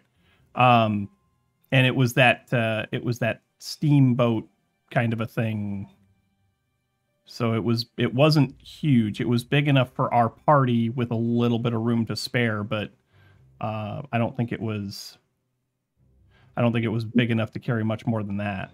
Before we get too far into this conversation, why don't we leave the city and make sure that the army isn't either somehow magically bound to the city or doesn't just completely dust out when we leave the city?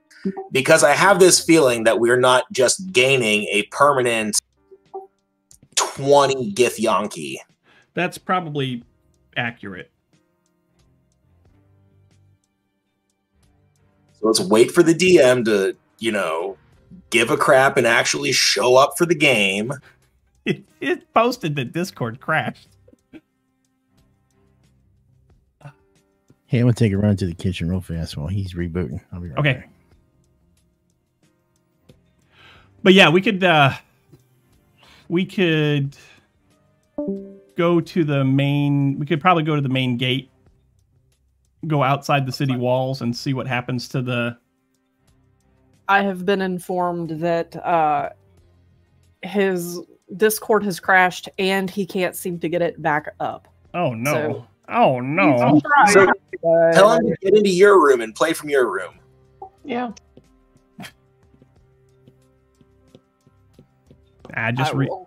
Just reboot the PC. It'll be all right. I mean, probably. I think that's what he's doing. Up. There he is. See, he's back. Oh, mobile. He's always on on his phone. phone. Yeah, I'm on my phone. Discord crashed and will not restart. Honestly, that's probably better picture and audio quality. It's not bad. I'll try and find a way to get this set up to where I'm getting vertigo Hey. again. Sorry. There we go. I've got my kind of sitting in my dice tower, so update. Okay. Suddenly it's trying to update while I'm using it. What a weird. That's a very Yeah, Windows. That's a very Windows thing to do. Well, Discord is trying to update, so That's a very Windows thing to do. yeah. We'll see. Anyway.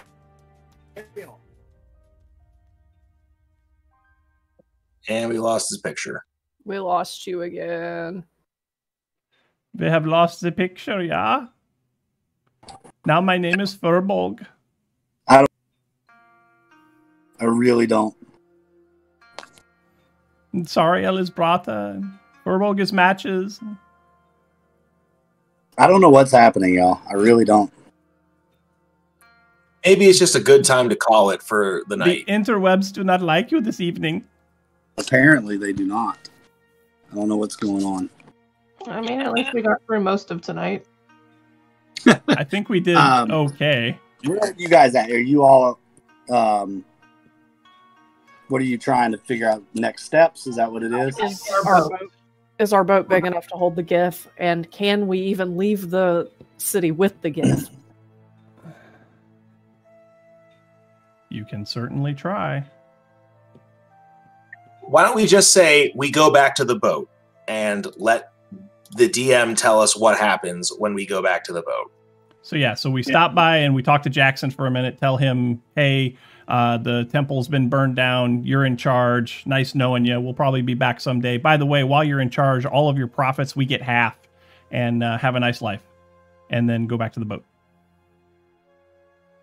He resists at first, but of course with a little show of force, he complies. He's like, whatever, my friends. As long as I get to tell them I was involved, that's fine. Think of the statue that you can have built in your honor. In my own town. In your own town. You could even, you know what? You could even rename the town if you wanted to. I think I will. And he says, you have quite a large party you're leaving with.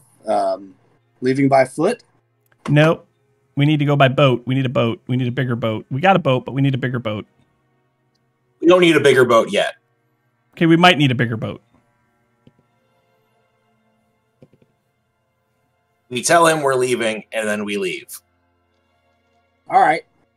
Well, we got a cart and our dogs first. Yes. Yeah. You get down to the docks, and there are several boats down at the docks. A couple of them pretty large sailing vessels, about the size of the pirate ship that you all commandeered once upon a time. That would be large enough to carry your Gith army, all of you, your cart, your boxes, your wagons, all your treasures, everything. So, all aboard. And the captain, he's like, wait, what are you doing? I think you have the misunderstanding that your opinion matters here. This is our boat, and we'll thank you very much to make it ready for sail. No, this is my boat. This is my family boat. It's been my family forever. You can't just come in here and take my boat. What do you think you are? Your lineage is about to end if you don't make this boat ready for sail. So I just want to pick him up and throw him overboard. Okay.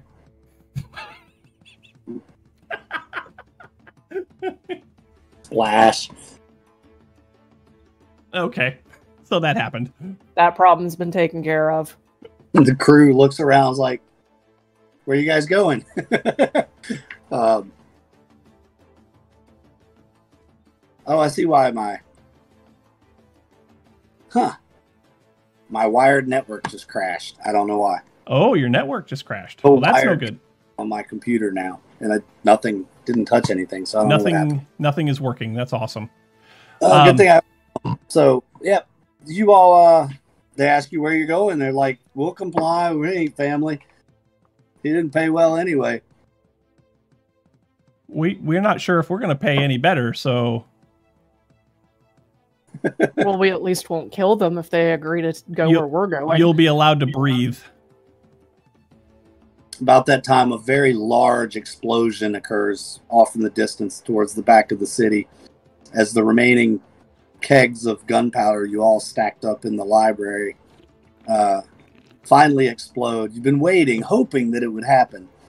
And everyone on the ship jumps. And you see this giant fireball go up in the back of the city. And debris starts raining down, boards and papers, ash falling from the sky. And they're like, the crew just kind of looks like, Ask no questions. We'll tell you no lies. You can either go with us, or you can jump off this boat and follow your old captain. Can any of you sing? Sing? Well, yeah, we can sing. What song do you want to hear? They all of them just start singing different songs, old sea shanties. Okay. That's all I need, is I go find someplace comfy to lay down. And they end up settling on one particular song, and they start singing it together as they're making the ship ready. All the Giths settle in, get on the boat, and the first mate, he walks up and says, "I'm the first mate of the vessel. Where do you wish to sail?" So where do we want to go? Are we heading back towards the orphanage to see what's going on back there? Or carrying out there first and let the stories know what's going on. Yeah. Okay. Yeah. I think Isn't that's that on the what my way? vote would be. It's on the way. So yeah. I think probably the best thing to do is go to Karnengother, drop off our shit, and then teleport to the orphanage. I agree. Yeah, Makes sense. Did we go? Did we get the wagon? Yes. Yeah, we got the wagon and the dogs. Yes, we got the dogs. Fine, Yeah, we got the dogs. everything's on board. You have everything. And Matches, you have decided to join us. Sure. He seems all right. What is your goal exactly?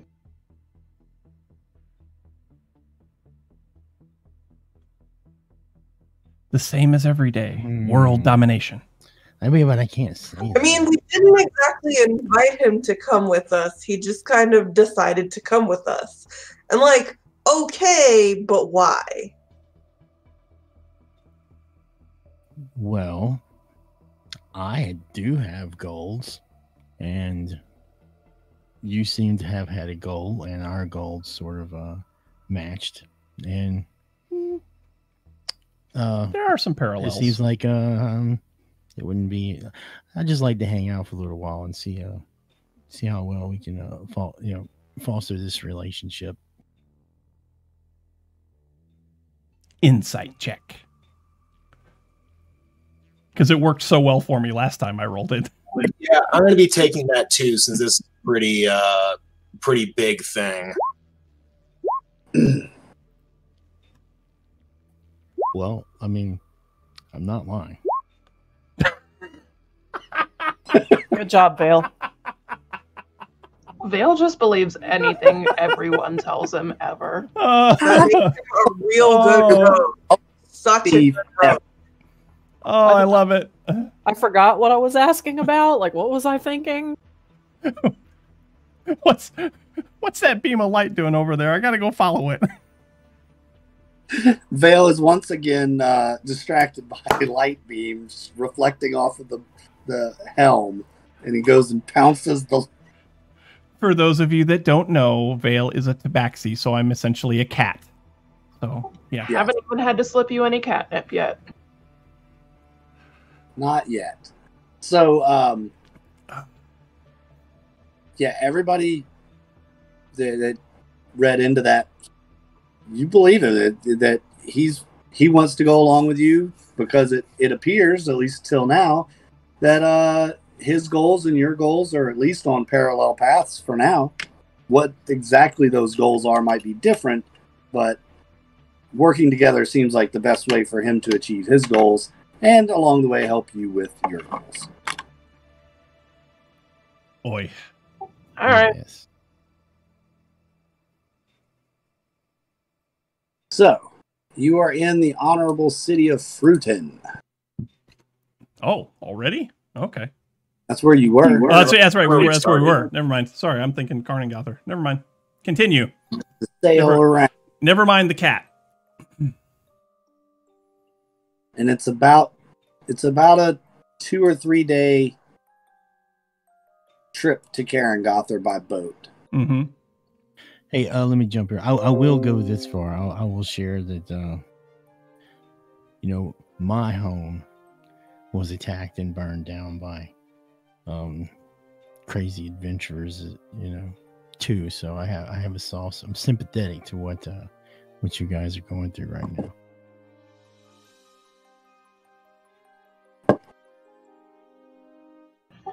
Quick question. Julia, that's where that big cemetery for the Gith was, yeah? Yep. That's where we Do took we wanna the walk tour there and. See if anything's going on with those Gith Yankee, Hmm. since it's I literally just on the way. I mean, we can, but we were already there while attuned to the Gith weapon. Right, but we didn't open any of the crypts while we were there. And Yeah, remember? Fair enough. It's up to you guys. and this time when asked, is it time, we essentially said yes. So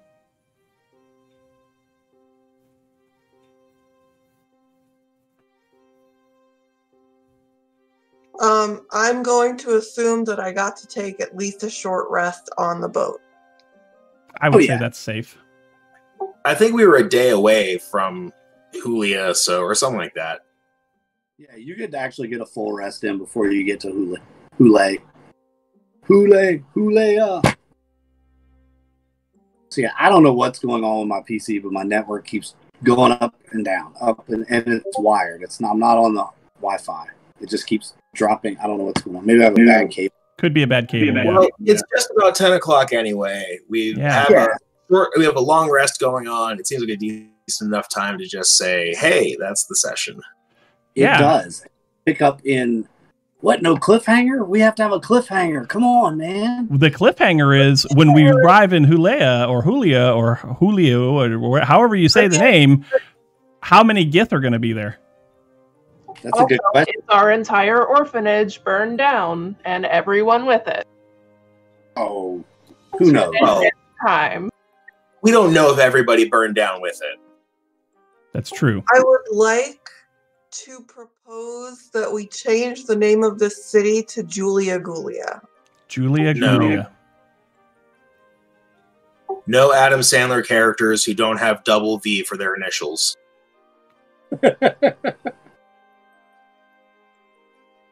Right on. All right, y'all. Well, that was fun. Sorry about the network hiccup there at the end. And before next time, I will have a little bit better audio for my mic. I didn't get my mixer board hooked up yet, so. But I will have the mixer hooked up by next session and all that good stuff. So my mic will be in much better shape. Sounds good. Questions, comments, criticisms. Well, until next time, I'll hand it back over to our stream master, Mr. RB Plays. So our illustrious dungeon master has gone robotic on us. So, and it froze again. Yep. So, anyway, thank you all so much for joining us tonight. We hope that you enjoyed this particular adventure that we went on this evening. Hopefully, we have satiated your appetite for chaos and destruction, perhaps. We certainly had a fair bit of that this evening. Don't forget that once a month, we're going to be trying to do a kind of a Q&A stream with any of the members of the adventuring party that are available, as well as our Dungeon Master. We did one of those a week or so ago, and it was a great success. You guys really loved that content. So we will keep you all informed as to when that is going to happen again. Don't forget to join us on Discord. We do have a Discord that you are all welcome to come and hang out with us on. Let me put the link for that in here. That should do it. Or not. There it is. So if you have any questions for us or whatever in the meantime, in between streams, or any suggestions you like to make, any feedback about the streams, we would love to hear that. But we love you all very much. Thank you so much for hanging out with us tonight.